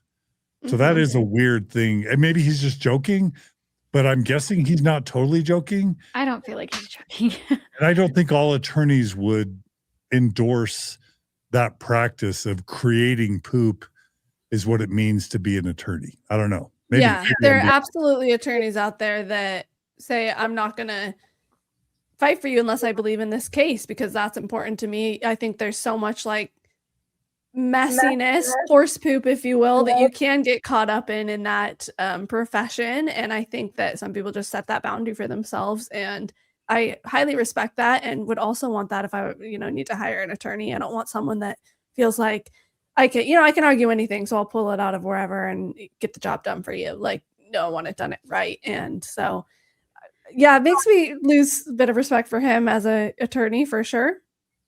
Yeah. So this is a PDF that I pulled from the church's website. I think it was from 2025. So it's fairly recent, but you can see that we're missing one of the apostles. Kyle McKay is a general authority for the church, and he is an attorney, and he has just now admitted that he, maybe as a joke, but maybe it's an actual admittance that he's creating poop. But anyway, so this is just me circling. It's an image of the top 15, or the top, I guess at the time there wasn't 15. But I've just circled in blue those involved in business, and then in red those who are attorneys. And so because that seems really shady of this person to admit that. And I just thought it was interesting because we talk about it a lot where the church has a lot of these business and attorneys, because this church, it is a corporation. It's the corporation of the church, of the president of the Church of Jesus Christ of Latter-day Saints. And then if you go to the next slide, I have. Can I correct one thing, Julia? Really quick? Sure, yeah. So Bednar was a professor. I think he was an academic. Now he may have been involved in some business related stuff, maybe with Walmart, but I'm pretty sure Bednar's core career was as a business professor. So I mean, but he's a professor of business management. I guess that's why I put it that in there. Okay. So it is a little bit of a difference, but of business management. Okay, so yeah, just to count 1, 2, 3, 4, 5, 6, 7, 8, 9. So 9 out of 15, that's over half are attorneys or businessmen. So I mean, I think that's relevant. And I do think the Mormon Church is best understood, in my opinion. If you really want to understand the Mormon Church's behavior, it's best understood first as a multinational, multi-hundreds of billions of dollars corporations. And that's going to explain so much of the church's behavior.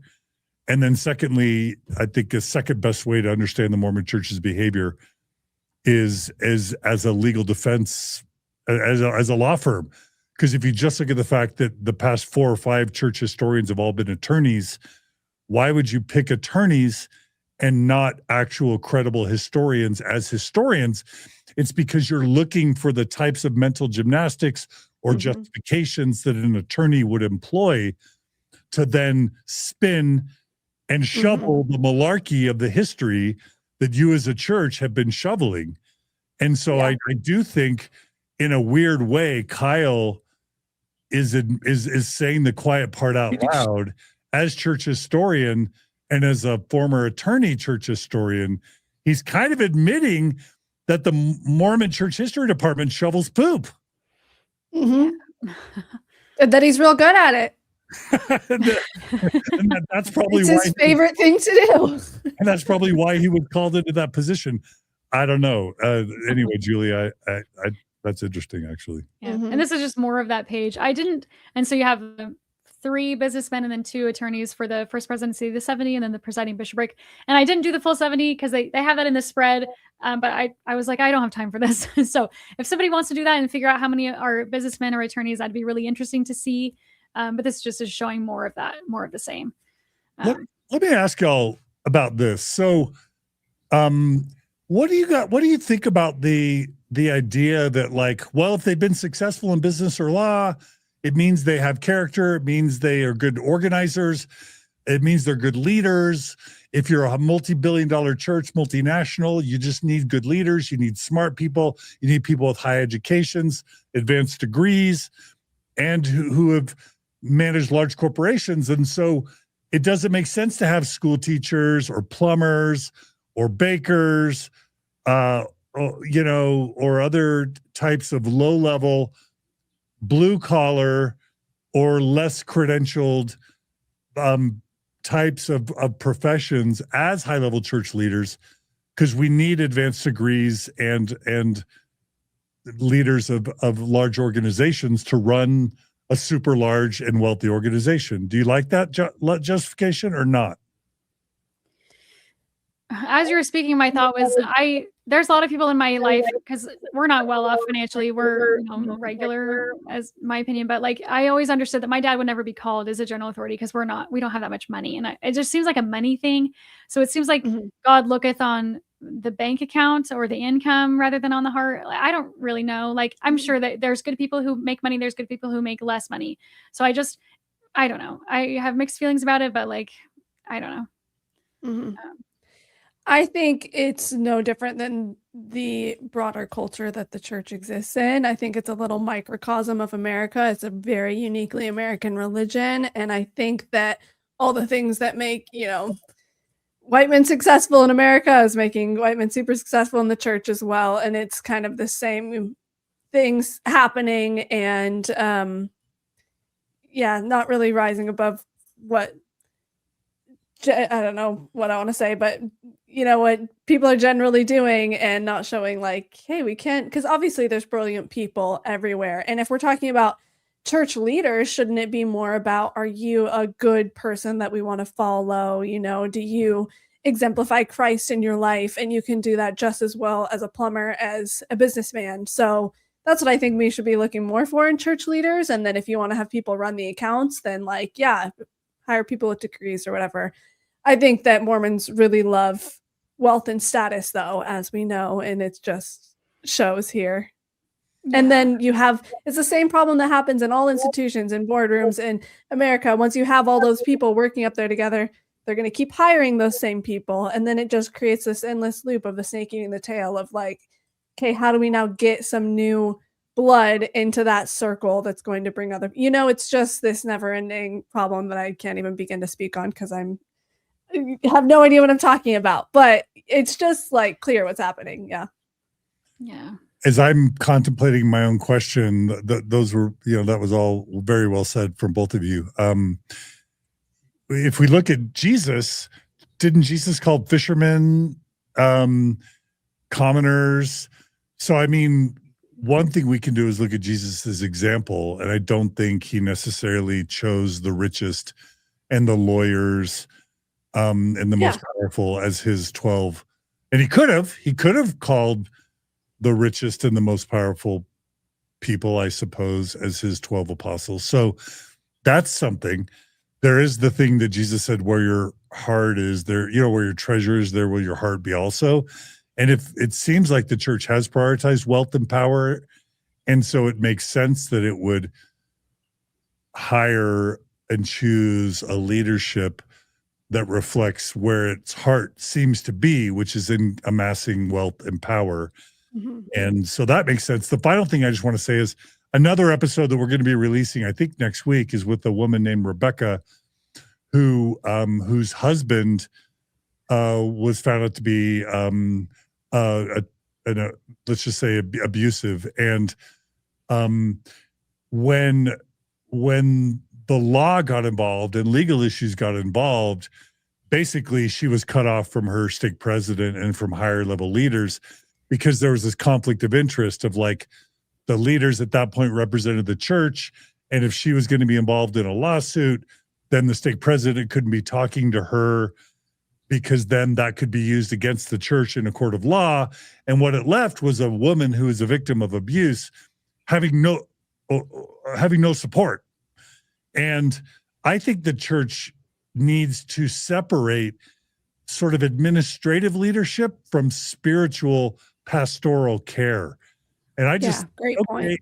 The stake president can't help Rebecca.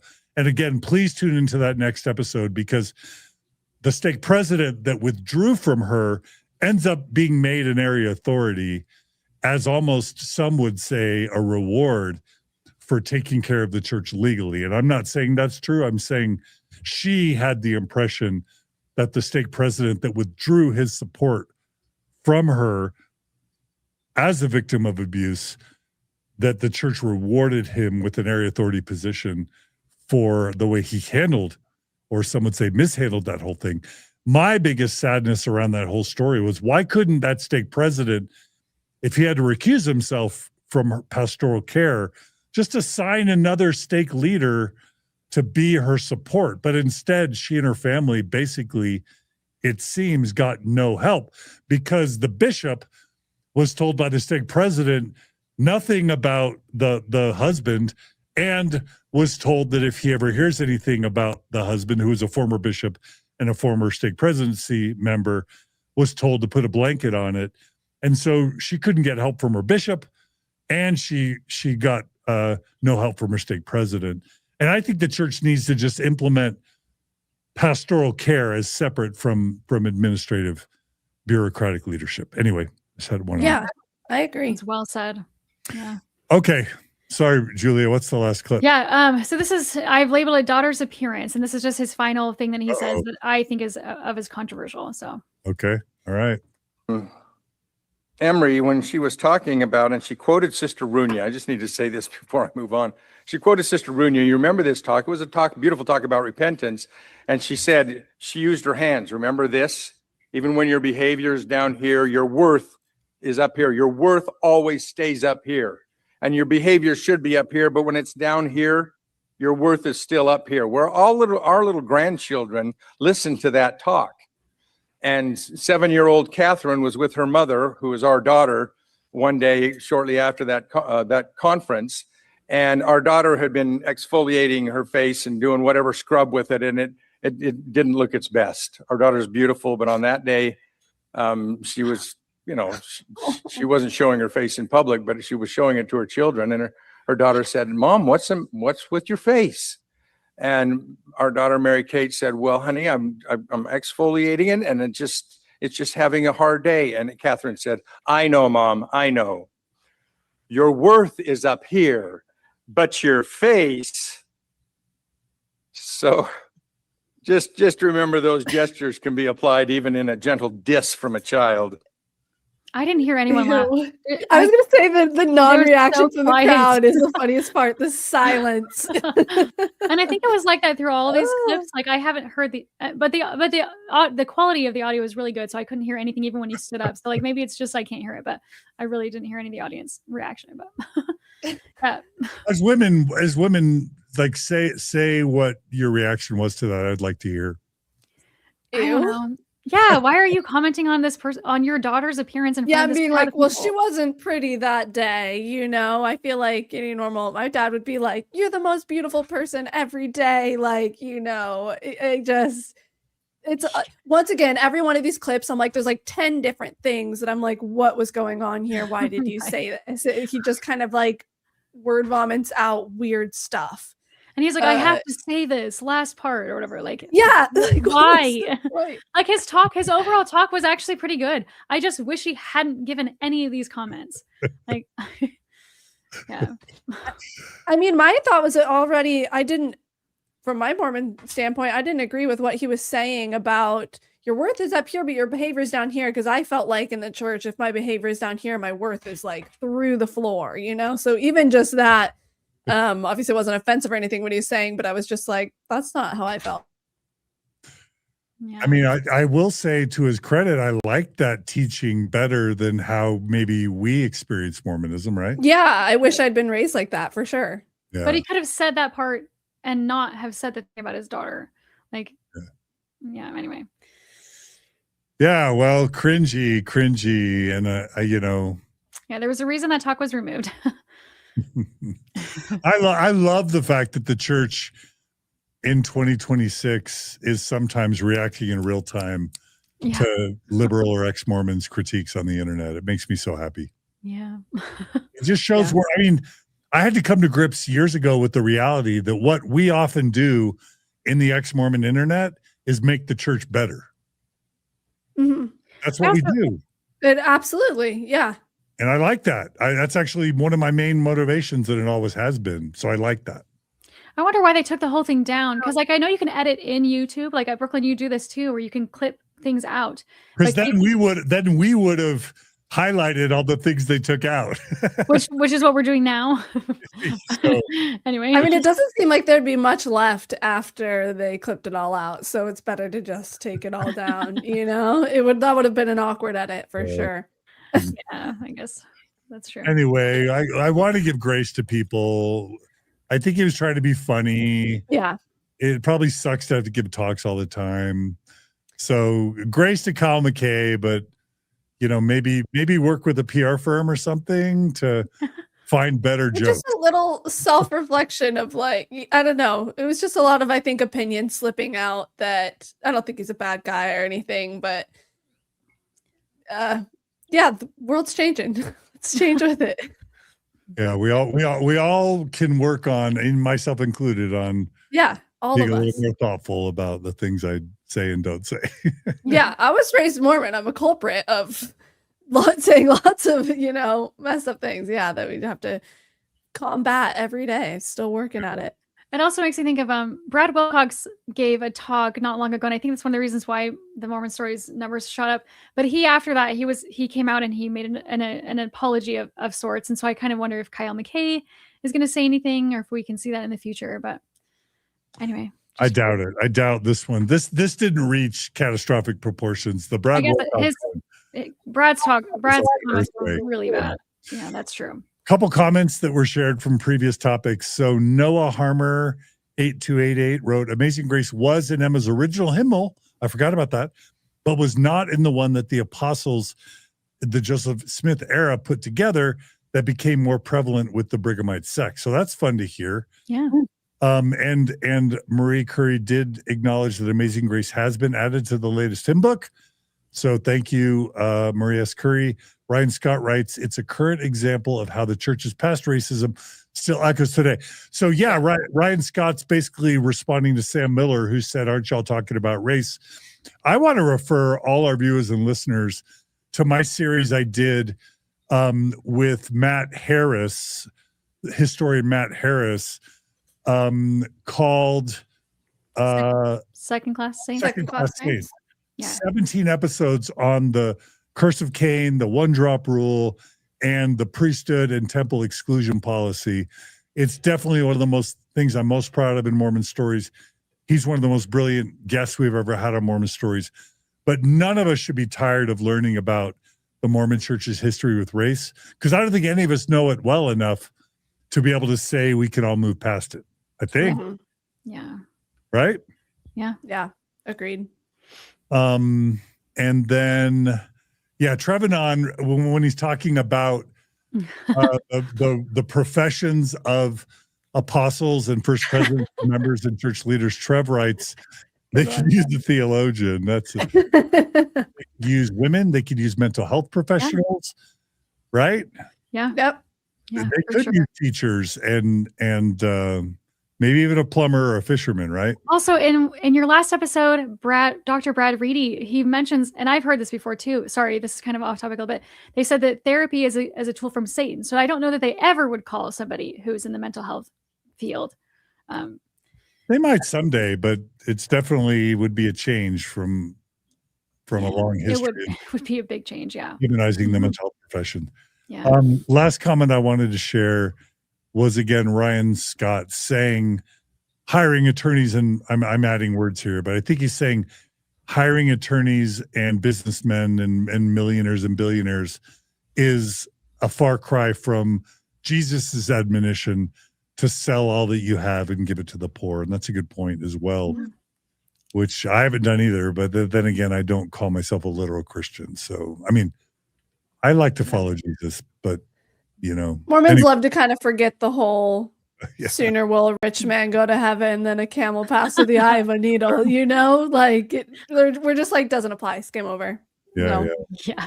Yeah. All right. Well, it looks like Ed Smart is next on our list. Yeah. So I think of this as good news. I don't know why I think about this, but maybe if you don't mind reading it, John, I'd really like to hear it from your voice. So he made an Instagram post on June 6th where he gives kind of where he's at in life right now. And this is Elizabeth Smart's father. And we've covered Netflix, I think, just recently did a documentary covering her story. And so we've covered that on Mormon Stories as well. And I kind of hope that Edward would come on Mormon Stories at some point. But anyway, he I'll left just this. say, if it's okay, really quick, I'll just because I actually asked that the story be included and it's personal to me. My first text from Ed Smart came in October of 2018. And I won't disclose what Ed and I ended up talking about. We ended up meeting soon thereafter. And so I consider myself friends with Ed Smart. And, you know, we've been friends for now, I guess, 8 years. And he did invite me to his second wedding. So the photos we're about to show, I think I took, but they were definitely a wedding in Camas, that Margie and I attended, which was Ed Smart's second wedding to what I believe is his now husband. So this story is personal to me. And yeah, occasionally Ed does text me and he knows he's got an open invitation to come on Mormon Stories, as does Elizabeth, but they have complicating factors in their family that I won't go into that just make it really hard for them to not face a lot of backlash if they come on Mormon Stories. So all the grace in the world to them. But did you want me to read this, Julia? Yeah, I just also want to say, like, I know that I think he's most well known, of course, for having being Elizabeth's father. But as a queer ex-Mormon and having been in the church, and he is a queer man, and he's out in his relationship. Like, I just hearing his story, just that aspect of his Mormon story, would be fascinating to me, even if Elizabeth is not the topic of conversation.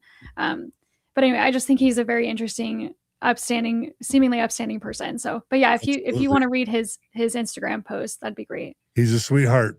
So he writes, he published this during Pride Week, I guess. Today marks 24 years since my daughter's abduction. I continue to be thankful and feel blessed for her return and continued success. It also marks the end of my membership in the LDS Mormon Church. April 5th, 2016, while in San Diego speaking on trafficking, I decided to attend the San Diego temple. After I finished the session, I took a selfie as I stood in front of the temple when I had an epiphany. For the previous 2 years, I had been attending the temple 3 to 4 times a week, trying to fix myself. At that moment, I recalled the conflict I had in August 1974 when I attended the temple for the first time. I couldn't get over the realization that the church I had been brought up in and believed in would have such a ritualistic and barbaric ceremony. I walk out, however, I concluded I had no other choice but to go back in if I was to serve a mission. That day haunted me every time I attended the temple with someone going through for the first time. Infidelity, and pay attention to that word because it comes up later in this episode, infidelity to myself. I lost where Second line down. I can no longer. The second line down on this new slide. Okay. Sorry. Infidelity. Thank you. Yeah, there you go. Infidelity to myself, I could no longer pretend to know the truth. My journey started that day as I drove to visit my mother in Palm Springs. No longer could I believe the truth to be another person's words or organization's words. By their fruits ye shall know them had been drilled into me. I had learned to hate myself and my feelings because of what I had been taught, not what God had told me. The next few months took me on a journey of study in critical thinking, leading me to a truth I never had expected. Not only did it jar me to my foundation, but helped me understand that blind faith did not mean truth. I could no longer take any person's word to be truth. I remember my wife commenting, "Why don't you read the church's version?" I thought to myself, how could I ever trust my life with an organization that only wanted me to hear their version, not necessarily the truth? The truth I learned and believed was that God did not espouse hate and self-loathing as part of his creation or commandments. Why would a loving parent, the supreme creator, create a child only to hate himself? Wow. Yeah. Beautifully written. Yeah. Julie, what are your reactions? I want to hear your reactions to hearing the statement. Yeah, him saying, like, I learned to hate myself. That was really heartbreaking. But also, it was just occurring to me. So he's saying he went in 2016. He went 3 to 4 times a week to go to the temple, and so he wasn't experiencing. And I have some slides to show because I don't know if all of our audience will know the barbaric parts of the temple. So in 2026, I think this is still how it is today, where you hold your right arm to the square, and then you kind of do a cupping thing. With your other hand. So it doesn't explain at any point in the ceremony what that means. You're just doing it kind of blindly. And then if you go to the next slide, yeah. Oh, go ahead. Yeah. So the penalties. So what it was is that originally they would slide their hand, they would, take their hand like this and slide it across their throat. And then they would do the same thing with their stomach. And it was, John, you probably can speak better this because you went through it. Yeah. You would literally, as if your thumb were a knife, you would make the hand motion of slitting your neck from ear to ear. And then and then you would also make the hand motion to cut out your heart. And then you would also do a hand motion to slice open your bowels. And these were called the penalties. And they were taught to us as the penalties for revealing the secrets that you were being taught in the temple on that day. Yeah. And so my thoughts were like, yes, it's very specific. Like if you reveal these things, then this can be your outcome. But as a gay man going to the temple and trying to find answers, that feels like almost personal. Like this, I learned to hate myself. It's like I can't reach these standards that the church has set because I am gay. And so that just seemed like kind of a personal thing to me. I don't know if he thought that in the temple, but that's just where my mind went. But yeah, but I think of this as a happy post because he was able to recognize that he didn't have to hate himself. He could leave, he could love himself and be loved by another man and as fully as he is. And so I thought of this as a happy story. And this is a picture with him and his husband, Jim Alexander. So, and John, did you say you were there? And did you? That was a beautiful gay wedding. They rode in. So, you know how like when the bride is coming, everyone stands and looks back, and then the bride walks in, maybe with her dad arm in arm, and the bride walks in. Their grand entrance is they were both dressed as cowboys, and they both came in on horses. Oh, I love it. Dressed as cowboys. And again, it was. I love some camp. That's awesome. And it's in Camas where Ballerina Farm is, and Corey Richens. So that's adorable. News. Corey Richens. Margie and I were at this wedding, and Elizabeth Smart was there, and it was a beautiful, joyous, gay wedding. They seem very happy together. Yeah, beautiful. Yeah. Yeah. So yes, that was a happy story. Yeah. Yeah. To contrast with maybe, I don't know, would you consider this next story a happy story, Julia? No. Okay. No. And by the way, can I just say I teased this story last week, Julia, if you remember, because I wished you a happy Pride Week. Yeah, you did. You did. I think I got 15 to 20 comments saying, I'm not even going to watch this episode because you started by wishing someone happy Pride Week. Gosh, is that where we are now? I don't 5-10 years ago, I don't think I would have had 20 people say, I'm not even going to listen to or watch this episode because you wish someone Pride Week. And I don't mean to put you out, Julia, because I don't even know if you knew that. No. I was shocked.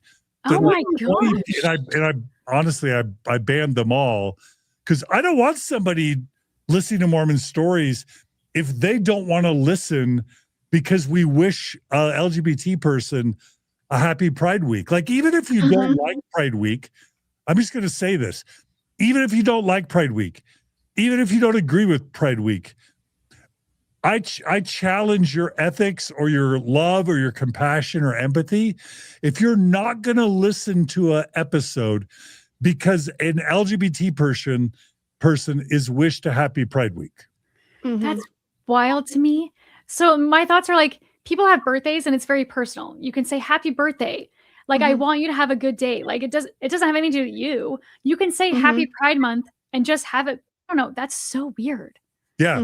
Even if you don't like atheists or even if you don't like Christians, like how many times are ex-Mormons or liberal Mormons or having to listen to like their parents talk about their calling or general conference, and a good ex-Mormon or good atheist or good agnostic is going to say, my sister and brother-in-law are serving a mission right now, downtown church headquarters.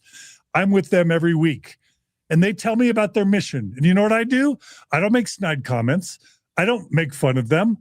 I don't even like roll my eyes and turn away. I listen to them talk about their missionary service. I'm happy to hear about the time they're having, and I'm interested. And when they're happy, I'm happy. Yeah. And I think that's just the way to be a decent human. Yeah. 100%. I mean, you could you say happy Hanukkah, even though you don't celebrate Hanukkah, representing someone celebrating something. It's just. Yes, because it says happy Hanukkah and I'm a Christian. Yeah.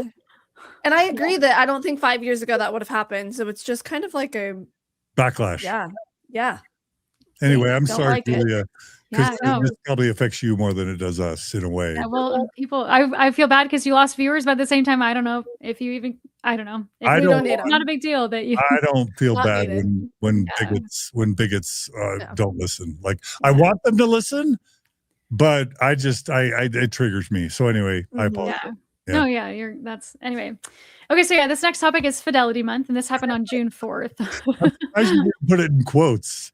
Fidelity, but Fidelity. Yeah. yeah, good. So what's the story, Julia? Your Fidelity, Okay, I so can't. so this is a screenshot of the Salt Lake Tribune's coverage. It says, dubbing June Fidelity Month, Governor Cox continues rightward shift away from being first to recognize pride. And so I've highlighted the next few slides. I've highlighted the little red arrows Okay. showing. So this first part, actually, Brooklyn, do you want to read this? Just the first little sentence or paragraph? Yeah. Since making history as the first Utah governor to recognize LGBTQ Pride Month, Spencer Cox has over the last few Junes backed away from declaring his support for that community until he issued no declaration at all last year. I thought Governor, that was keep going, interesting. No, I think you're good. Will you keep reading, Brooklyn? I'm sorry, I don't Yeah, mean to yeah, yeah. worry Oh, you, sure. but No, I'm you're good. curious because I haven't read this. Oh, okay. Absolutely. Now, in his 6th year leading the state, Cox quietly signed a declaration dubbing June Fidelity Month and signaling a continued shift to the right for the leader who once described himself as, quote, an ally to the LGBTQ community, end quote. Quote, whereas the document Cox signed reads, this is quote, John Adams, a founding father of the United States, said, our Constitution was made only for a moral and religious people. It is wholly inadequate to the government of any other. Unquote. Okay, I'll pause there, Julia. But Yeah. can I share one experience?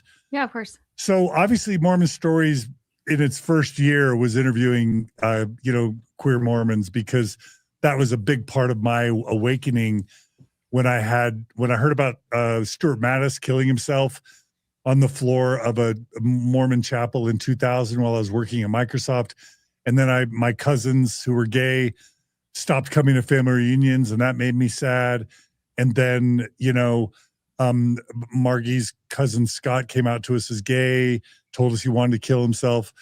All that stuff preceded my doing Mormon Stories. And so I've been an ally for as long as I started Mormon Stories. So, when Encircle was started, so Stephanie Sorensen Larson from Provo started Encircle many, many years ago. We were all excited about it. It was like this Provo LGBT youth support house. And it was an amazing thing that sprung up in Utah County. Stephanie eventually, we had the Believer movie with me and Dan Reynolds and Tyler Glenn with HBO. And Love Loud, came about, which was this amazing concert with Imagine Dragons and Neon Trees and others. Like Utah started turning rainbow, and even Mormons building bridges. Like it became a big thing that faithful Mormons would march in pride parades, and that was a good thing. There was a full decade and a half where Utah was turning rainbow. And I remember when Spencer Cox was running for governor the very first time, I'm like, I'm not going to vote for a Republican. And then Stephanie Sorensen Larson, founder of Encircle, reached out to me and some of our friends, and she said, no, Spencer Cox is one of the good guys. He's an ally. He's pro-LGBT.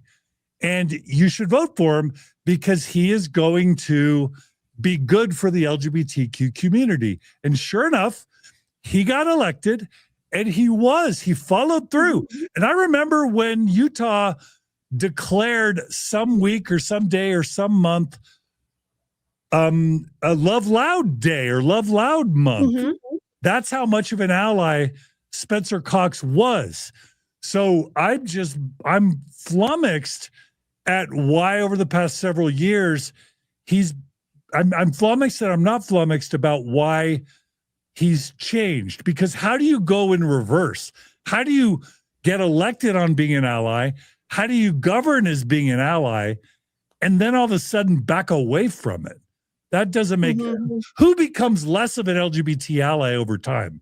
Like, I don't know anyone in my life who has become less of an LGBT ally over time.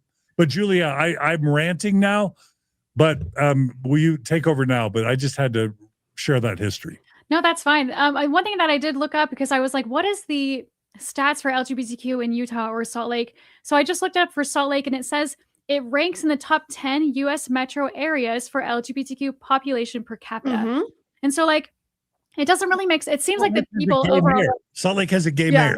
Yeah, it seems Yeah. like Salt Lake is very LGBTQ affirming. I don't know about Utah overall, but I feel like and we'll talk about this more too. But if the next slide, it talks about how he slips in. So instead of announcing it, Cox did not announce the declaration with a news release, nor did he post it on social media, as he has done in the beginning of June in the past. Instead, he updated PDF file. He updated that PDF file. It's tucked away in a list of declarations on the governor's website. And so if you go to the next slide, it shows the website, and then it shows the list of these PDFs that he's just kind of thrown in there. And so here's the list, and this Fidelity Month is right at the very bottom. If you go to the next slide, just right there at the bottom, he just kind of shoved it in there. And then what I'd like to do is I'd like to read it, even though Brooklyn's read some of it from this article. I'd really like to. Yeah. So John, do you mind actually reading this? Just kind of go in order, because like it's kind of wild to me. Okay, so Spencer J. Cox, Governor Declaration. It's got the seal of the governor of the state of Utah at the top. This is really formal. So he writes, whereas a recent opinion poll of Americans showed that support for traditional values has significantly declined. Whereas a majority of Americans no longer esteem values like faith, family, patriotism, or community involvement. Well, I want to know who doesn't esteem community involvement or family. Who doesn't esteem family? I was like, who's making this? Maybe it's his Like, definition of family. Disagree. Yeah. Whereas fidelity means dedication to faith, family, and country. Okay, that's fine. Whereas it is imperative that we recommit ourselves. By the way, borrowing on Ed Smart, what he doesn't list there is fidelity means dedication to self. I think Ed Smart would add to self there, along with faith, family, and country. Sorry, had to editorialize there a little bit. Whereas it is imperative that we recommit ourselves to the pursuit of fidelity. Whereas John Adams, a founding father of the United States, said, quote, our Constitution was made only for a moral and religious people. It is wholly inadequate to the government of any other. Okay, F that, because... But also the founding fathers have always said kind of controversial things. Like Matt Harris even pointed out that Thomas Jefferson said that he once called religion, I think, hocus pocus. Like there's different things that these leaders have said that like...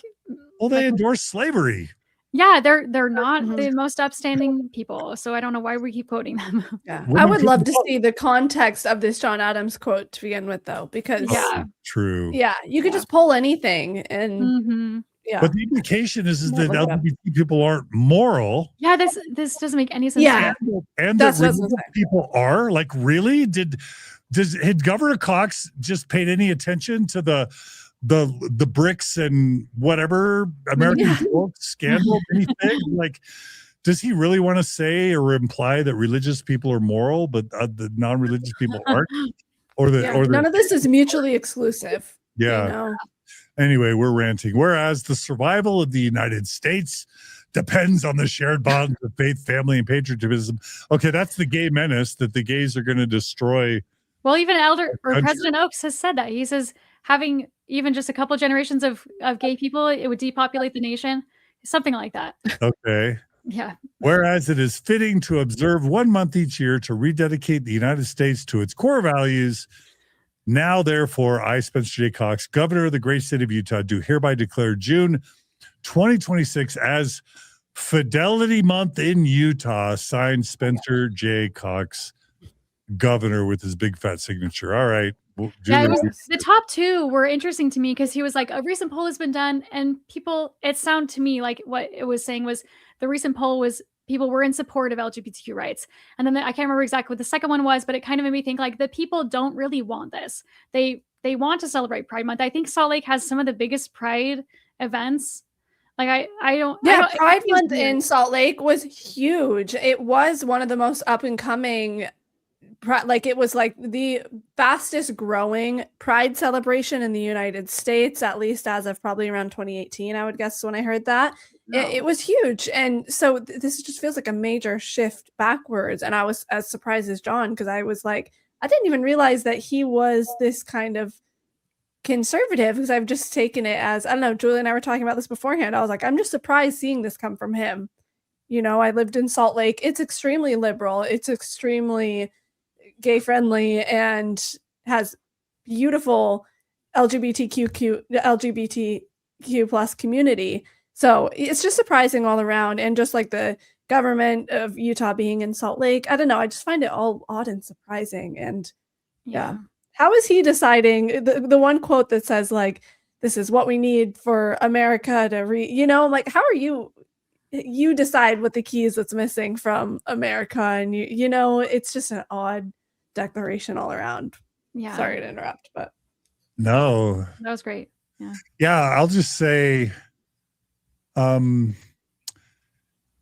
it's obvious what's going on here. If we hadn't have had the backlash against progressivism that has come out in the past 2 to 5, 6, 8 years, and if the trend in the United States was still squarely towards or growing towards the LGBTQ population, Spencer Cox would still be a quote ally. So what it shows is he's just another politician that just gravitates towards expediency.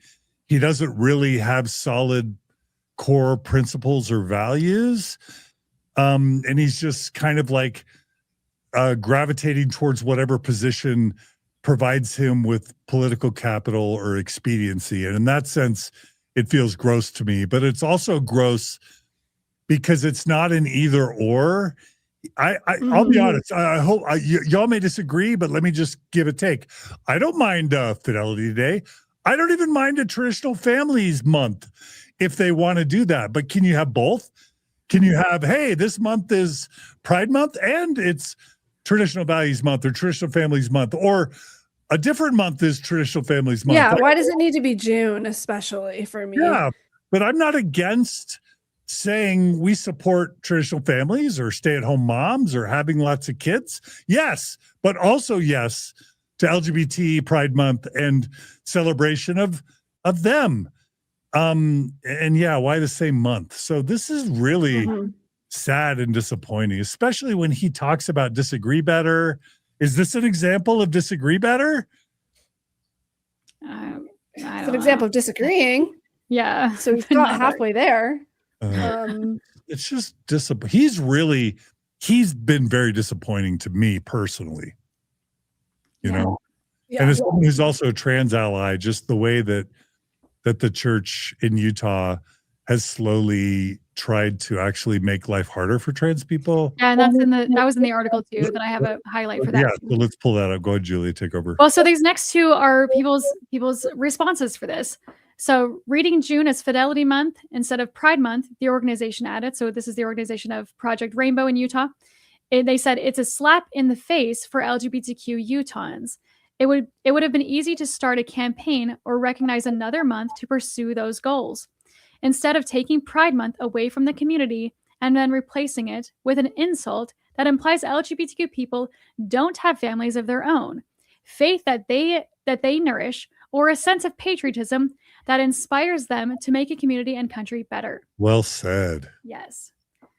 Wow, that's so well said. Yeah, it's like LGBT people don't have children, don't have families, aren't patriots, don't serve in the military, right? Yeah. So or aren't faithful. Yeah.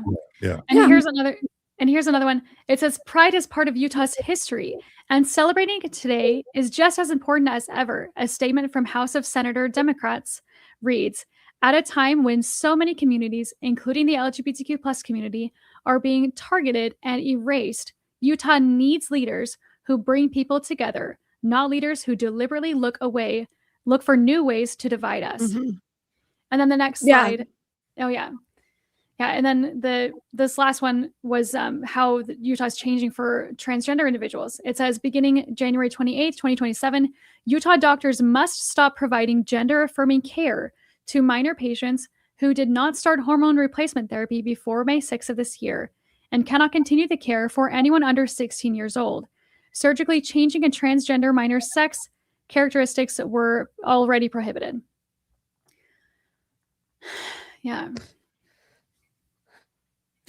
Just the point that stands out to me is this, like, we're deliberate. Like, why were we going out of our way to do this? You know, maybe even think what you think, or sure, don't acknowledge Pride Month or something. Why do we need to go so far in the opposite direction and be like, no, this is Fidelity Month? And just out of the blue, it feels to me, you know, it feels like doing too much. I just don't understand. Clearly he thinks it's going to benefit him from some other group of people, because why else would a politician do anything?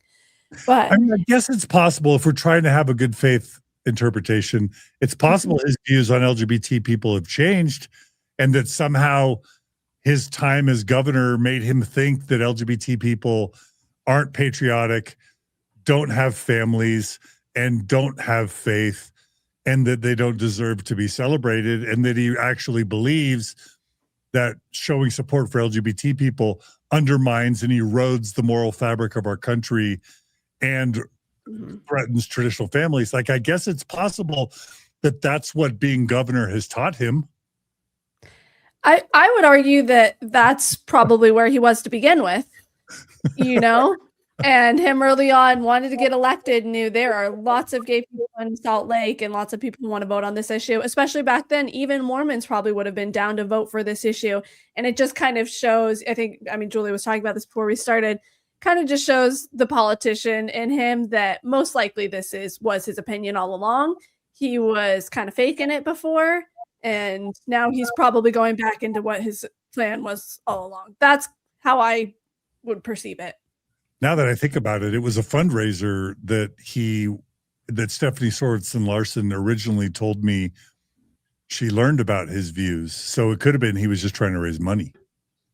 Yeah. It's a classic horse of a many color politicians, you know. Ironic, because he doesn't like rainbows apparently, but it's sad, because I really liked him, and he could still support the things he supports without throwing a community under the bus. That's my take. Julia, you should have the last word. Well, yeah, it really does, because like I agree with you. Can have two things can be true at the same time. You can celebrate Pride and you can celebrate Fidelity Month.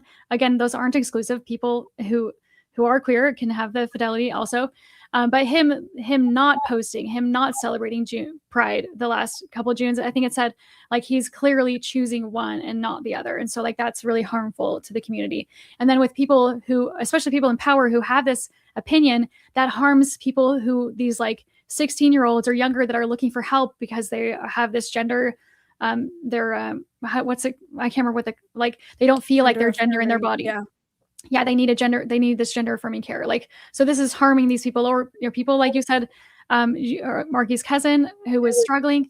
Like, those are really heartbreaking stories that if people in power continue to have these opinions, they can really harm my community.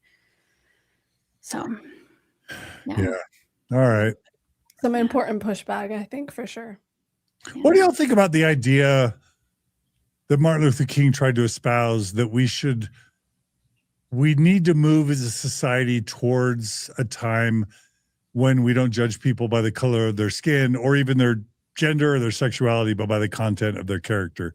Like, I think good faith conservatives might say, I'm tired of talking about racism, homophobia, sexism, feminism. Can we just all be humans and just interact as equals, as just humans, and not have to turn everything into power dynamics around minority groups and disenfranchisement? When can we move past gender and sexuality and race? Yeah. When it's as soon as people are ready to, as soon as people are ready to, stop being bothered by what other people are doing. Like, if it's not affecting you, there is absolutely no reason to even have an opinion on it. So it's just like, it's not affecting you. Why are you talking about it? If you want to think in your head, oh, love them, but they're going to go to hell for being gay or whatever. Sure. Like, have that opinion, but why do you need to push it on everyone else, which is the main thing for me. Yeah. All I right. love when they have that opinion, but to be clear, but Yeah. Yeah. All right. Well, that's how Utah's doing these days. Should we go to the next story, Julia? Yeah, so this one's kind of personal to me because it's in Springfield, Missouri. So this is about the Springfield, Missouri temple, the groundbreaking. So this temple was announced in 2023. And I know this is very specific to my region in Missouri, but I feel like this is like kind of a case study for the temples going around. And I know that Montana, they just broke ground for that temple as well. I can't remember which city, so forgive me for that.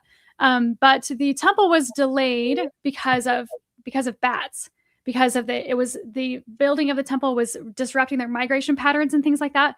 And so I just put that on there for people to see. And I remember talking to my 95-year-old grandma, and she was really mad that the church was being delayed because of the bats. She's like, we're not environmentalists. I don't mean harm to my grandma, but she was like, we're not environmentalists. We shouldn't worry about this. We should just go ahead and build it. And I have seen people comment where they're like, no, this is fine. It's just a tiny setback. Just, take care of the bats, and then we can move forward with the temple. So it was just an interesting thing. But yeah, they broke ground. If you go forward, the Springfield Daily Citizen published the story. So here they're talking about the concerns for the bats. And then I think it's KY3, here. Groundbreaking held Saturday for the temple in Springfield. And so there's a little video about that, but we don't need to watch that. But so yeah, it ground broke Saturday morning. And this here, it shows that I thought this was really interesting. And this is one of the things I want to talk about. It says that there are 75,000 Latter-day Saints in Missouri. And one thing that I think is interesting is if you go to the official stats page, it says that there are 153 wards in Missouri and then 28 branches. And I don't have a source for this, except for that my ex-husband was the ward clerk in our ward and pretty much every ward that we lived in. And he said the average ward is about 150 members. Does that sound roughly right? Because it says Google is saying on average. Yeah. Okay. So Google is saying between 150 to 250 for a ward, and then for a branch that's between 50 and 150 active members. And so if you rearrange those numbers, knowing that this is the case, that puts the membership in Missouri to be 24,000 and 42,000. And I would, because I'm here and I've seen it, I would tend to push it to the lower end. So that's like so few members. And this is the third temple in the state. So I just think this is really interesting that the church seems to be building these temples that I think will mostly be empty. And then even when they built the Kansas City one, the St. Louis, because across the state, the St. Louis people in the temple were complaining because they said all of our temple workers are from the Kansas City area. So that's going to cut down on the temple workers. And so I kind of wonder if that's going to happen with the Springfield temple when they try to keep it housed with volunteers, I guess. Anyway, I just was curious about all that. Can I push? Oh, wait. So do we already talk about this slide? Well, this is President Jarvis in our area. This is a story from the Springfield Business Journal. And he's saying that there's 10,000 members in the Springfield area. And I think statistically, it's more like there's 1,600 or 2,700. So it's really, really low compared to the numbers that he's giving. So that's just the point on that one. Okay. And then another point that I think is really funny, and I think this happens a lot in the Mormon church, where the church builds a temple, announces it or titles it the nearest big city. So this is called the Springfield, Missouri Temple, but it actually resides in Ozark. And I think even with Scotland, I think the recent one that they announced for Scotland won't actually be in Scotland. It's in the town over. And so I just thought that was funny. That's interesting. Can I, okay, before we go to the next slide, can I challenge or at least raise a topic that I hear a lot in ex-Mormonism? And it's basically this logic that the church shouldn't build temples in areas where it doesn't have enough membership to justify it. I'm gonna actually take a bit of a contrarian or devil's advocate point of view there. What about the idea that the church, number one, can build temples wherever it wants, but also number two, my understanding is what the church has learned is that when it does build temples, it experiences an increase in temple attendance and an increase in member faithfulness and an increase in the obtaining of temple ordinances and temple activity, and even an increase in tithing. So I don't think the church would be building these temples if it didn't feel like it was in its best interest to do so. I do think the church has every right to build whatever it wants. And I don't think it's logical to think that the church should only build a temple once adjacent temples are bursting at the seams, and then it can justify building it. What if it knows there isn't enough temple attendance and it wants to build temples to have more temple attendance? And by the way, I am constantly driving by temples in Utah on like Saturdays and even weekdays, and the parking lots are full. And these are even in places where there's temples all over the place. Like you can see from any given geographical location within Salt Lake County or Utah County, if you're overlooking the valley, you can see 5 or 6 temple steeples. And guess what? On a weekday or a Friday or a Saturday, those parking lots are full. And so I think to some extent, the strategy of the church is working here. But even more importantly, what's wrong with what's wrong with the church saying, if we build it, they will come? Yeah, that's true. Yeah, that's how I see it. Yeah. Yeah, the thing that came to my mind, because I don't have any problems with that. If the church, if a temple is going to help increase membership, like that's fine. My parents are really excited. I'm excited to go to the open house whenever it finally happens. My thoughts are like the Texas McKinney Fair. I can't remember. Is it Fairview? I can't remember. But when the church comes in and tries to build in this astronomically tall temple, or they spend $1 billion on a temple where they could be using it for humanitarian efforts, that does bother me. I really liked, I think it was Hinckley's initiative where he was saying, let's build small temples. Let's build a lot of small ones. And I think that was nice, because then those ones would stay packed, and then they're not spending so much money. So that does a little bit bother me, that the church is not abiding by city rules, and then they're spending so much money on these buildings when they could be using it elsewhere. But so those are, but other than that, I mean, I wouldn't stop a church from building their chapels or their buildings anywhere. So yeah, I can see that the church, to them, that would be a good thing to bring more membership. And I'll argue with myself, because I do think ordinance work for the dead is a ridiculous, huge waste of time, other than like whatever ceremonial, ritualistic value Mormons get from it. I think it's a interesting statement on God that he wants millions of faithful Latter-day Saints doing these prolonged, tedious, rote ordinances for dead people, when there's so much, as Jesus would say, there's so much evil sufficient to the hour or day thereof, in terms of hunger and clean water and literacy and poverty and crime and natural disaster, that God and Jesus wants us focused on doing prolonged, tedious, dead works for dead people over alleviating suffering and improving the quality of life of the living while we're all here with resources alive.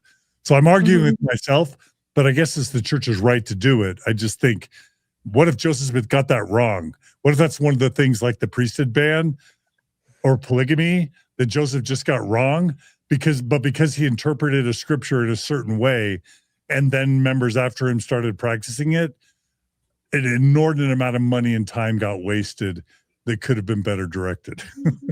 Yeah, I don't think they're as worried about that, though. It's like, if it's going to help members, because it does, keep them in, if you're doing regular temple attendance, kind of keep you going. I think they're more concerned about the corporation side than the theist side. And then, Julie, to your point, I think that's a really good point. You could argue it's wasted money. I would say if they want to build it, great. They also have the money to match the amount of money with every temple they build to donate to charity. And so they could have it both ways if they want to solve that little conundrum, and it'd probably look really great. We're going to build a temple in your community, and we're also going to put this much money into your community and different resources. And how great PR would that be? Yeah. It's a free tip for you, Mormon Church. Take it. Yeah. Great points, Brooklyn. So, okay, what else? Yeah, go ahead, so Julie. one of the other aspects of this story that I find really interesting is that they announced it 3 years ago, and they just now broke ground, like sticking the shovels into the ground and just trying to begin building this. So that's a long time for me. I guess the bats did set it back, but there's a website here. It's for the Temples of the Church of Jesus Christ Latter-day Saints, and then I made 2 charts that kind of show the length of time from announcement to dedication. And so I'm not a temple worker. I don't know how this works. I don't know if they buy if they announce it first and then they buy the land. I don't know how all that pans out. And I know that you've had Lori Lee Hall on Mormon Stories, who was a temple architect. Is that right? Yep. And then she talks Chief about architect. Yeah. Okay, yeah, she gives some insider information. So she might have more information. I just haven't seen her episode in a while. But so this chart is showing, it's a little pie chart that shows that on average, temples take between 4 and 6 years to complete from announcement to dedication. And then the next one is between 2 and 4 years. And then you've got, and I think Hinckley, this little section of under 2 years, the blue, I think is from Hinckley's initiative of getting them out faster. And then you have the 6 to 8 years is a smaller number. And if you go to the next slide, I put the numbers on the side. Oh, okay. Yeah. There sorry, right here. Yeah, in the red. So there's 40 temples so this is 229 temples so far. And then 40 were under 2 years. And then 43 were between 2 and 4 years. And then 87 were between 4 and 6. 35 were between 6 and 8. And then 8 plus is 24. And this Salt Lake Temple, I think, took 40 years to make. But anyway, I just think this is really interesting. Yeah, so once your temple is announced, you can expect to wait roughly 6 years before, it seems, is on average between 4 and 6 years, which I just thought was really interesting. Mm-hmm. And then this next chart is the same thing. It just this graph chart. It's just a different way of showing the same information. But yeah. My understanding is that from insiders that would talk to me while Nelson was alive, was that Nelson just decided almost on his own that he was going to go on this temple announcing spree. And like all the real estate and temple departments were like, what are you doing? No one's communicated with us. How are we going to pay for this? How are we going to build all this? How are we going to manage it? But Nelson just got a bee in his bonnet or whatever and just kind of went rogue. And I thought it was interesting that one of the first things Elder Oaks did when he was made prophet is to say, we're gonna shut this or slow this down. Mm-hmm. And indeed they have, right? I wonder if their department has changed a lot since Oaks has been in. Like, oh, let's kind of do things more carefully. Like maybe selecting the land or figuring out the bats before announcing it or whatever. Anyway. But, you can never plan for bats, Julia. Yeah, that's true. All right. Okay. A couple more. We're almost done. Yeah, we can kind of just quickly go through this one. It was just a interesting little small thing in the news. Think it's important, and I think it's even tied to our bricks and minifigs episode, actually. Oh. I'll tell really? You. I'll tell okay, you. Yeah, we need John to enlighten us on that. So, headline here: motion for new judge in BYU athlete sexual assault case. Okay, all right. So we've got two headlines here. I'll just read the headline. Prosecutors wanted to judge off former BYU athlete Parker Kingston's rape case, alleging favoritism. The request was denied. That's from the Salt Lake Tribune. Then KSL published, presiding judge rejects claim to disqualify judge in rape case against former BYU football player. So first I'll just give my little blurb on the background of this story. And I think if you go to the next slide, there we go. Kind of got some points up there, and then I'll just read my little blurb here. But former BYU football player Parker Kensington was arrested February 11th, 2026. Kingston. And charged with first-degree felony rape in connection with an alleged incident reported to have occurred in February of 2025. So as you see my points here, it's reported by a 20-year-old woman in February of last year. She alleged assault to authorities at a St. George hospital, which triggered an investigation. Julie and I were discussing, I'm not totally sure how this came about. My assumption is that she went to the St. George hospital to get a rape test kit, and that triggers an investigation once a rape kit is filed. So law enforcement conducted a nearly year-long investigation, gathering digital evidence and witness statements. So after that investigation was triggered, he's not arrested right away. They've got to put work in, but then I apparently found enough evidence to arrest him because February 11th, Kingston was arrested and held, Kingston, I'm second guessing, was arrested and held in custody before being released on bail pending trial proceedings. So enough to warrant an arrest. Following the arrest, BYU announced he was no longer enrolled at the university and not part of the football program. So nice. I think they're right by BYU on that point. Kingston has pleaded not guilty, and the case is proceeding through the Utah court system. Prosecutors allege evidence from communications and investigation material supports the charge, while Kingston claims the encounter was consensual. And so it was. So if I'm looking at this correctly, it was a year later that from her, I guess, getting this, the investigation started being triggered to his arrest. Okay. Yeah, and that's just kind of typical in court systems. It goes very slow, these investigations. I'm actually kind of surprised. I mean, most of the times these rape kits will go untested and sit on the shelf for years and years and years and years, and it's a major issue. And, there's organizations that try to pay to get these kits tested because, it's a whole complicated issue. But so I was actually kind of surprised it did get investigated within the year. But so they spent that year investigating, and it just shows me that they found enough credible evidence to get an arrest warrant. So yeah, I wonder if it's we won't know more. football We'll mention later the case is going to happen in July, the trial, so we'll know more then. But yeah, sorry, Julia, go ahead. I was just saying, I wonder if it didn't sit on the shelf because he's a football player, and maybe that was, I don't know, making more rounds or in the news, or I don't know.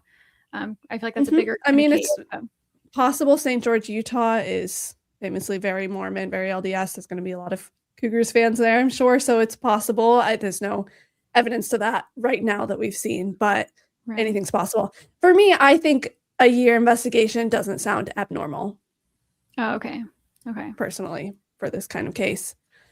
So then I think, do I have another slide on this? Oh yeah. Yep.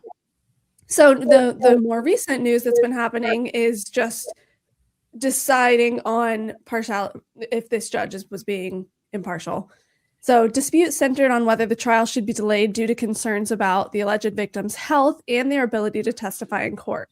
So the prosecutors, I believe, had evidence from doctors stating that her health was not going to be recovered enough in time to be able to testify in court to the best of her ability. So prosecutor Jerry Yeager claims Judge Winward, that's the main judge on the case, said Kingston's athletic career justified processing the case quickly and declined to postpone the trial despite these medical concerns reportedly being well documented. However, in the independent ruling Thursday, this is a quote from the Salt Lake Tribune, 5th District Judge John J. Walton, who was assigned to review the matter, said that Winward provided, quote, thoughtful balancing of Kingston's interests to a speedy trial and the victim's concerns. Basically, it went to a third-party judge to decide if this one judge was being impartial and could continue to try the case. He decided, yes, he did a good job of balancing both the timeliness of both people's concerns. I do believe that they requested for it to be pushed back 12 weeks. I think he pushed it back some, but like 9 weeks. So like it wasn't the full 12. So I think there could be an argument to that he was trying to balance it both ways. But I think there was something said about like, is this going to affect his career as an athlete if it drags on too long? And the judge is Mormon, I should say, and I believe is a Cougars fan. So that's why they were concerned about him being impartial and like being a fan of this player, basically. Which I could see happening. Yeah. So that's pretty much that one. And it's just about that now. And they decided that judge is okay to try the case, Judge Winward, and it's going to go to court, I believe, July 11th. Early July. Yeah. And then, John, did you say there's connections with the... Well, I'll just say, as someone who's had to deal with legal issues in Utah, I was involved in a defamation lawsuit a few years back, and our case was assigned Judge Robert Faust, who was the son of James E. Faust, Mormon apostle. And I don't think I ever really determined what Robert Faust's religion was, but I can tell you how terrified I was to think that if Robert Faust was a faithful, active Mormon, could John Dehlin, excommunicated Mormon, get a fair trial from a judge who was the son of a Mormon apostle and who was faithful? And that was a really very stressful concerning dilemma that I had to face. And interestingly, he, we ended up getting a favorable judgment from him, although I can't say it wasn't a very painful process. But at least in one case, and I've heard that this can be very true, that a judge is willing, even a faithful Mormon judge is willing to look at the law and rule in ways that you might not always expect a faithful Mormon who respects the church might rule. And then in this case right now, where the Mormon Church is suing me and the Open Stories Foundation, like obviously we're like, can we even get a fair trial in Utah? Either by a judge who is faithful and is not going to want to rule against the Mormon Church. I mean, what faithful Mormon judge is going to want to tell the church that their copyright's invalid or their trademark or copyright claims are invalid, or that they can't use the term Mormon? Or what judge is going to want to rule against the Mormon Church? Agreed.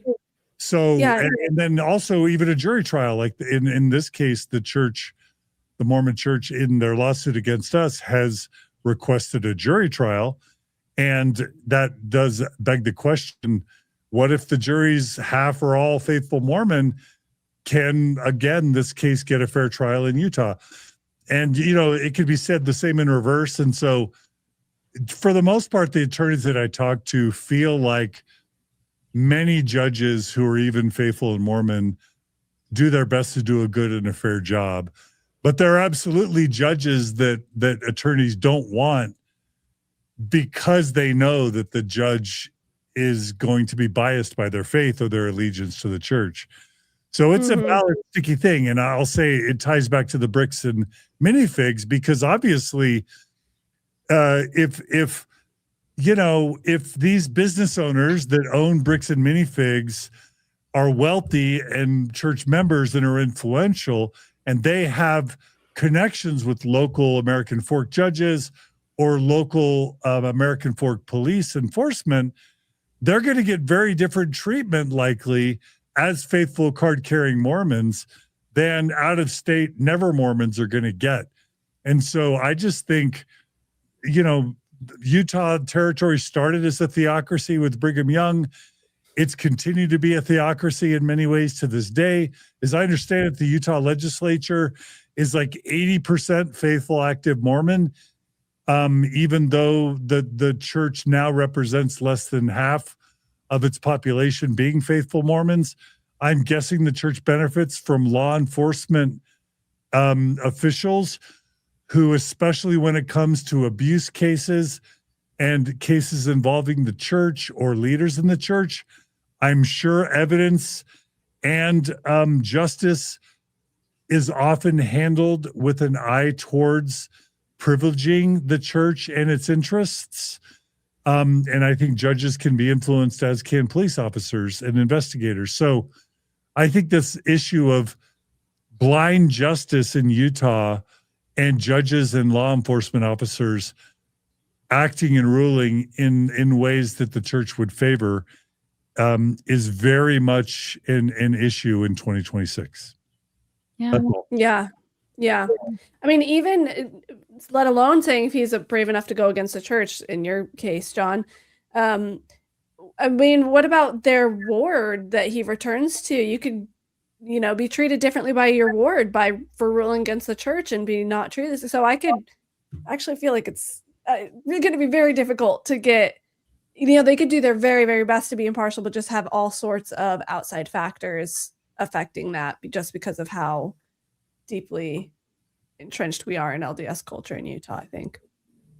It's great. And I do want to say, I'm sure there are ethical law enforcement officers, and I'm sure there are absolutely ethical judges, and I'm sure there are ethical faithful Mormon jurors who could look at law and not have their religious beliefs unduly impact their ruling. So I want to leave space for all that in Utah, and legislators and faithful Mormon legislators that could still make good laws that aren't unduly biased by their faith. So I want to leave space for all that and continue to raise the question about bias, Yeah, that was well said. All right. We're almost done. Yeah. Let's wrap it up. Is this the last story, Brooklyn? Yeah. Yes. Okay. It's obviously not like there wasn't a news story that came out yesterday that prompted this, but John has put together some Mormon news, and I think Utah news is Mormon news. This is something that weighs heavy in my mind.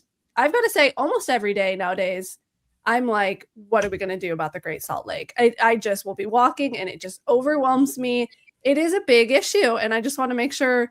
And you're not in Salt Lake right now, right? I don't live there right now. I am from Utah. I mean, I was born in Colorado. I was raised in Park City, Utah. So, we love our winters. And in case people in outside Utah don't know, or in Utah, the Great Salt Lake is what gives us our beautiful winters and amazing snow in Utah. And without the Great Salt Lake, we will not have winters in Utah. It's a major, major environmental disaster happening right now for more reasons than that we'll kind of get into. But so this is a really important issue for me. I just think, I'm going to get on a soapbox for a second and get it out there. But I love that it's on your mind, even though you're not right next to it or near it anymore. Oh, absolutely. I mean, my whole family's there. I most likely will move back there eventually, have family there. It's extremely important to me. And I mean, so important that here we go. This photo on the left here is from New York Times article, which is a really great article. I think people should check out if you're into this.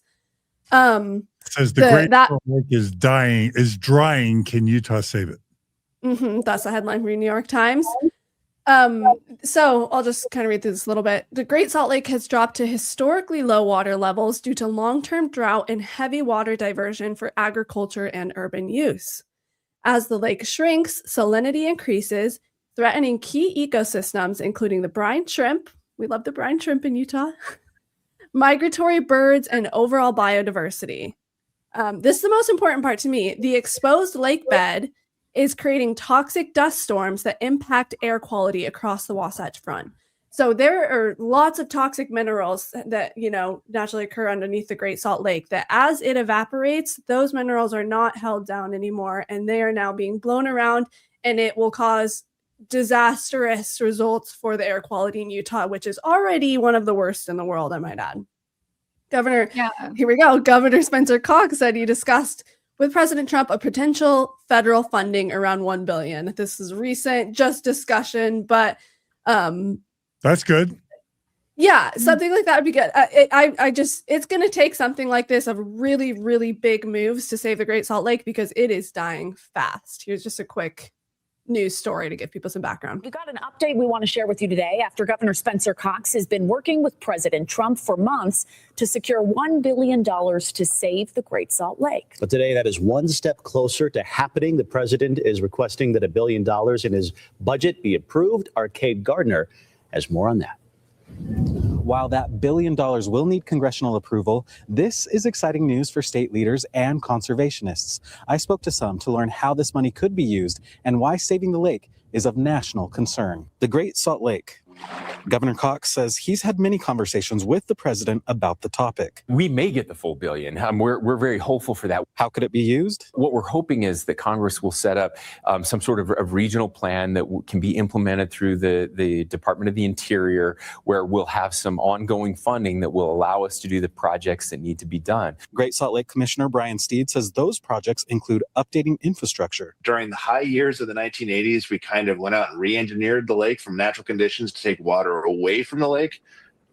Bringing that water back into the lake is really important, and that can be as much as 30 to 80,000 acre feet of water per year. That's 30 to 80,000 American football fields a foot deep in water. That's a lot of water that we'd be able to get back into the lake every year. A drying lake means worsening living conditions along the Wasatch Front, but Steed says it's also a national concern in terms of the food supply. Sulfate of potash is mined at the lake and used in fertilizer for crops, and around 50% of globally farmed fish and shrimp are fed food made from brine shrimp from the lake. That's a hugely important part of food security, and we all care about protein right now. Losing that source of protein would be really detrimental to all of us. And this is something that we can have sustainably forever as long as we have a healthy Great Salt Lake. Conservationists like Ben Abbott are also hoping the budget is approved. Making sure that we pull off the world's first saline lake rescue is mission critical. And so having the president's support and hopefully Congress's support at a federal level is exactly what we need right now. He says human intervention is likely the only way to secure the lake's future. So if you look at the weather pattern over the last 30 years or so in Utah, we get a couple of good water years, and then we have a long period that isn't good. We may only have one more set of good water years before the Olympics. So we need to use this as a catalyst to really change our relationship with water. Steed says the state will be working with cities to do just that by improving conservation efforts. Think if you put in more incentives for smart timers or more incentives to use grass in meaningful ways versus unmeaningful ways. Reporting from Great Salt Lake, Cade Garner, ABC4 News.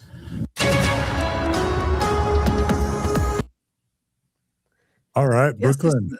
Just a little background info for people that aren't following it. I mean, this has been happening for years and years, and it's now just at the point where it's going to die without severe intervention, human intervention. It's on its way out. It's entirely possible we won't rescue it. Hopefully, I'm really hoping, at the final hour, people are going to come together and do something. But hey, this is, is credit to the church here. This is one thing I enjoy. The LDS Church is helping in this. Great Salt Lake restoration effort includes major participation from the LDS Church, one of Utah's largest land and water right holders. In 2023, the LDS Church donated more than 20,000 acre-feet of water rights, which equates to about 5,700 irrigation shares, to be permanently dedicated to the Great Salt Lake. This water donation is considered one of the largest private contributions aimed at directly increasing inflows to the lake and restoring surrounding wetlands. So, I mean, I think that's major kudos to the church that it's the biggest contribution that they've had so far. LDS leadership has publicly framed involvement as part of a stewardship and religious responsibility to care for natural resources. Despite these contributions, experts note that even large donations cover only a small fraction of the total water volume needed for full lake recovery. So, just want to give, some kudos to the church. I think Utah news is church news because the LDS Church is so heavily invested in Utah that they're completely intertwined. So everything that affects Utah is going to affect the LDS Church.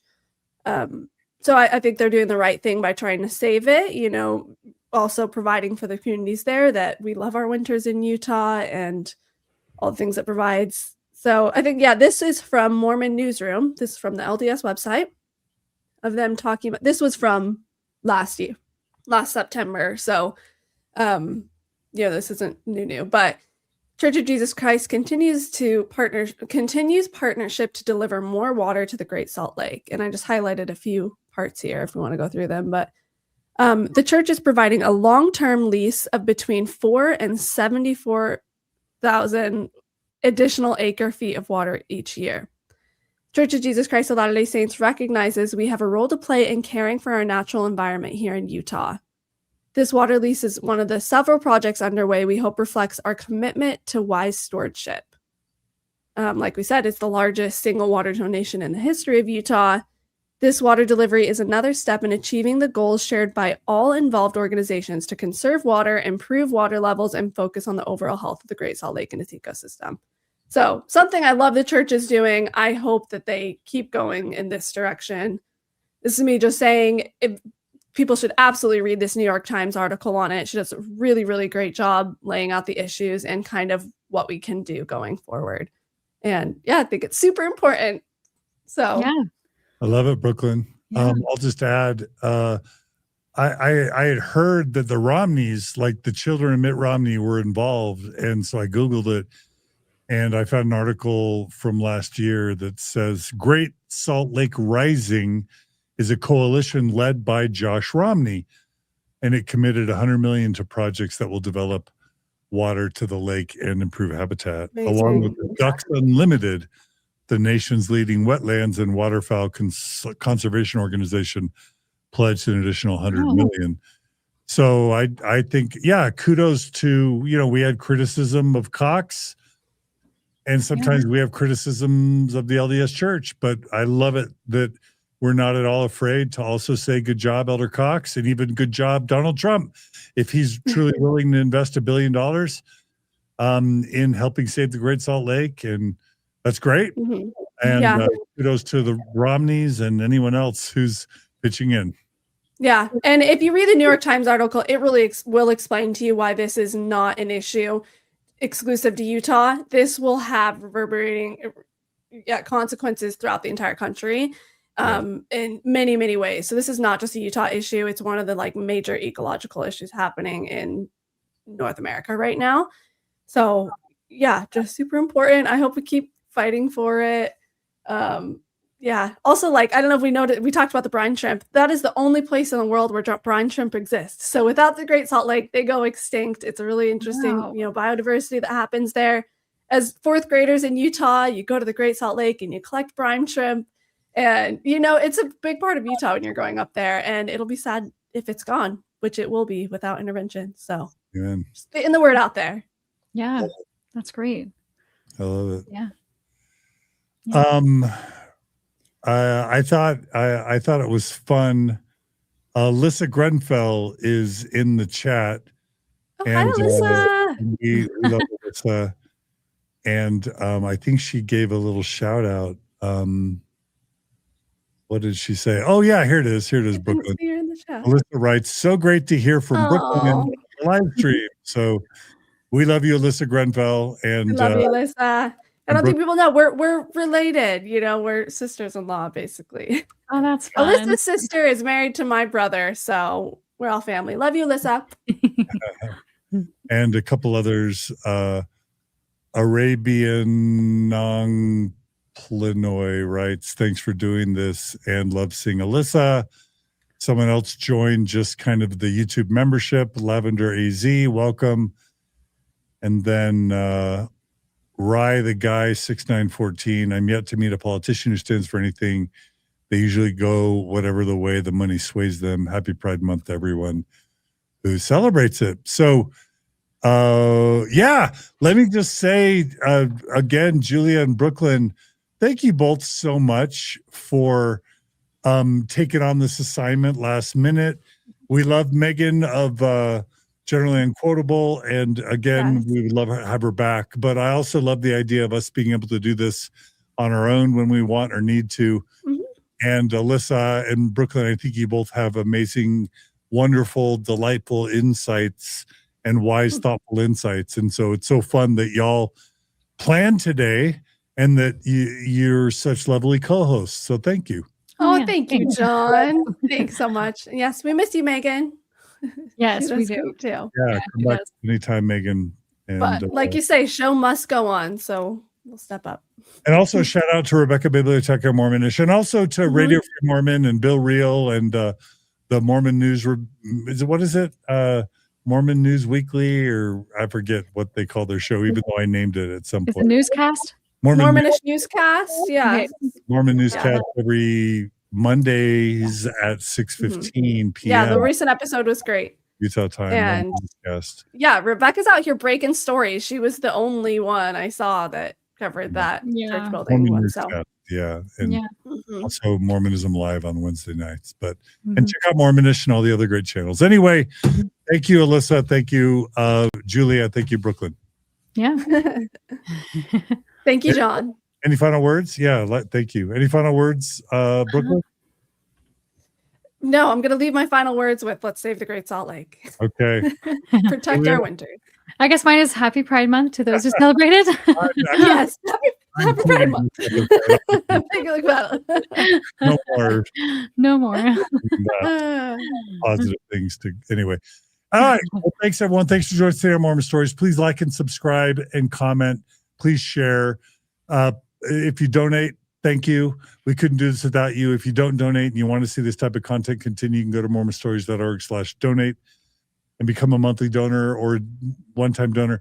If you want to support our legal fund, we have set that up, mormonstories.org/legal. You can donate to help fund our defense against the Mormon Church suing us. We believe to silence and bankrupt us. That's what I believe. We'll see how that goes in court. And mostly though, just subscribing, liking, commenting, Emailing us at mormonstories@gmail.com is great. If you want to be a guest on the show, go to mormonstories.org/apply, record a 3-minute video, fill out the application. We would love to consider you to be on the show as well. And that's it. Thanks again for joining us today. Hope to see you next week on the Mormon News, whatever we call it, Mormon News, Mormon Stories. Be good to each other, be kind to each other, and we'll see you all again soon on another episode of Mormon Stories. Thanks, everybody. Take care.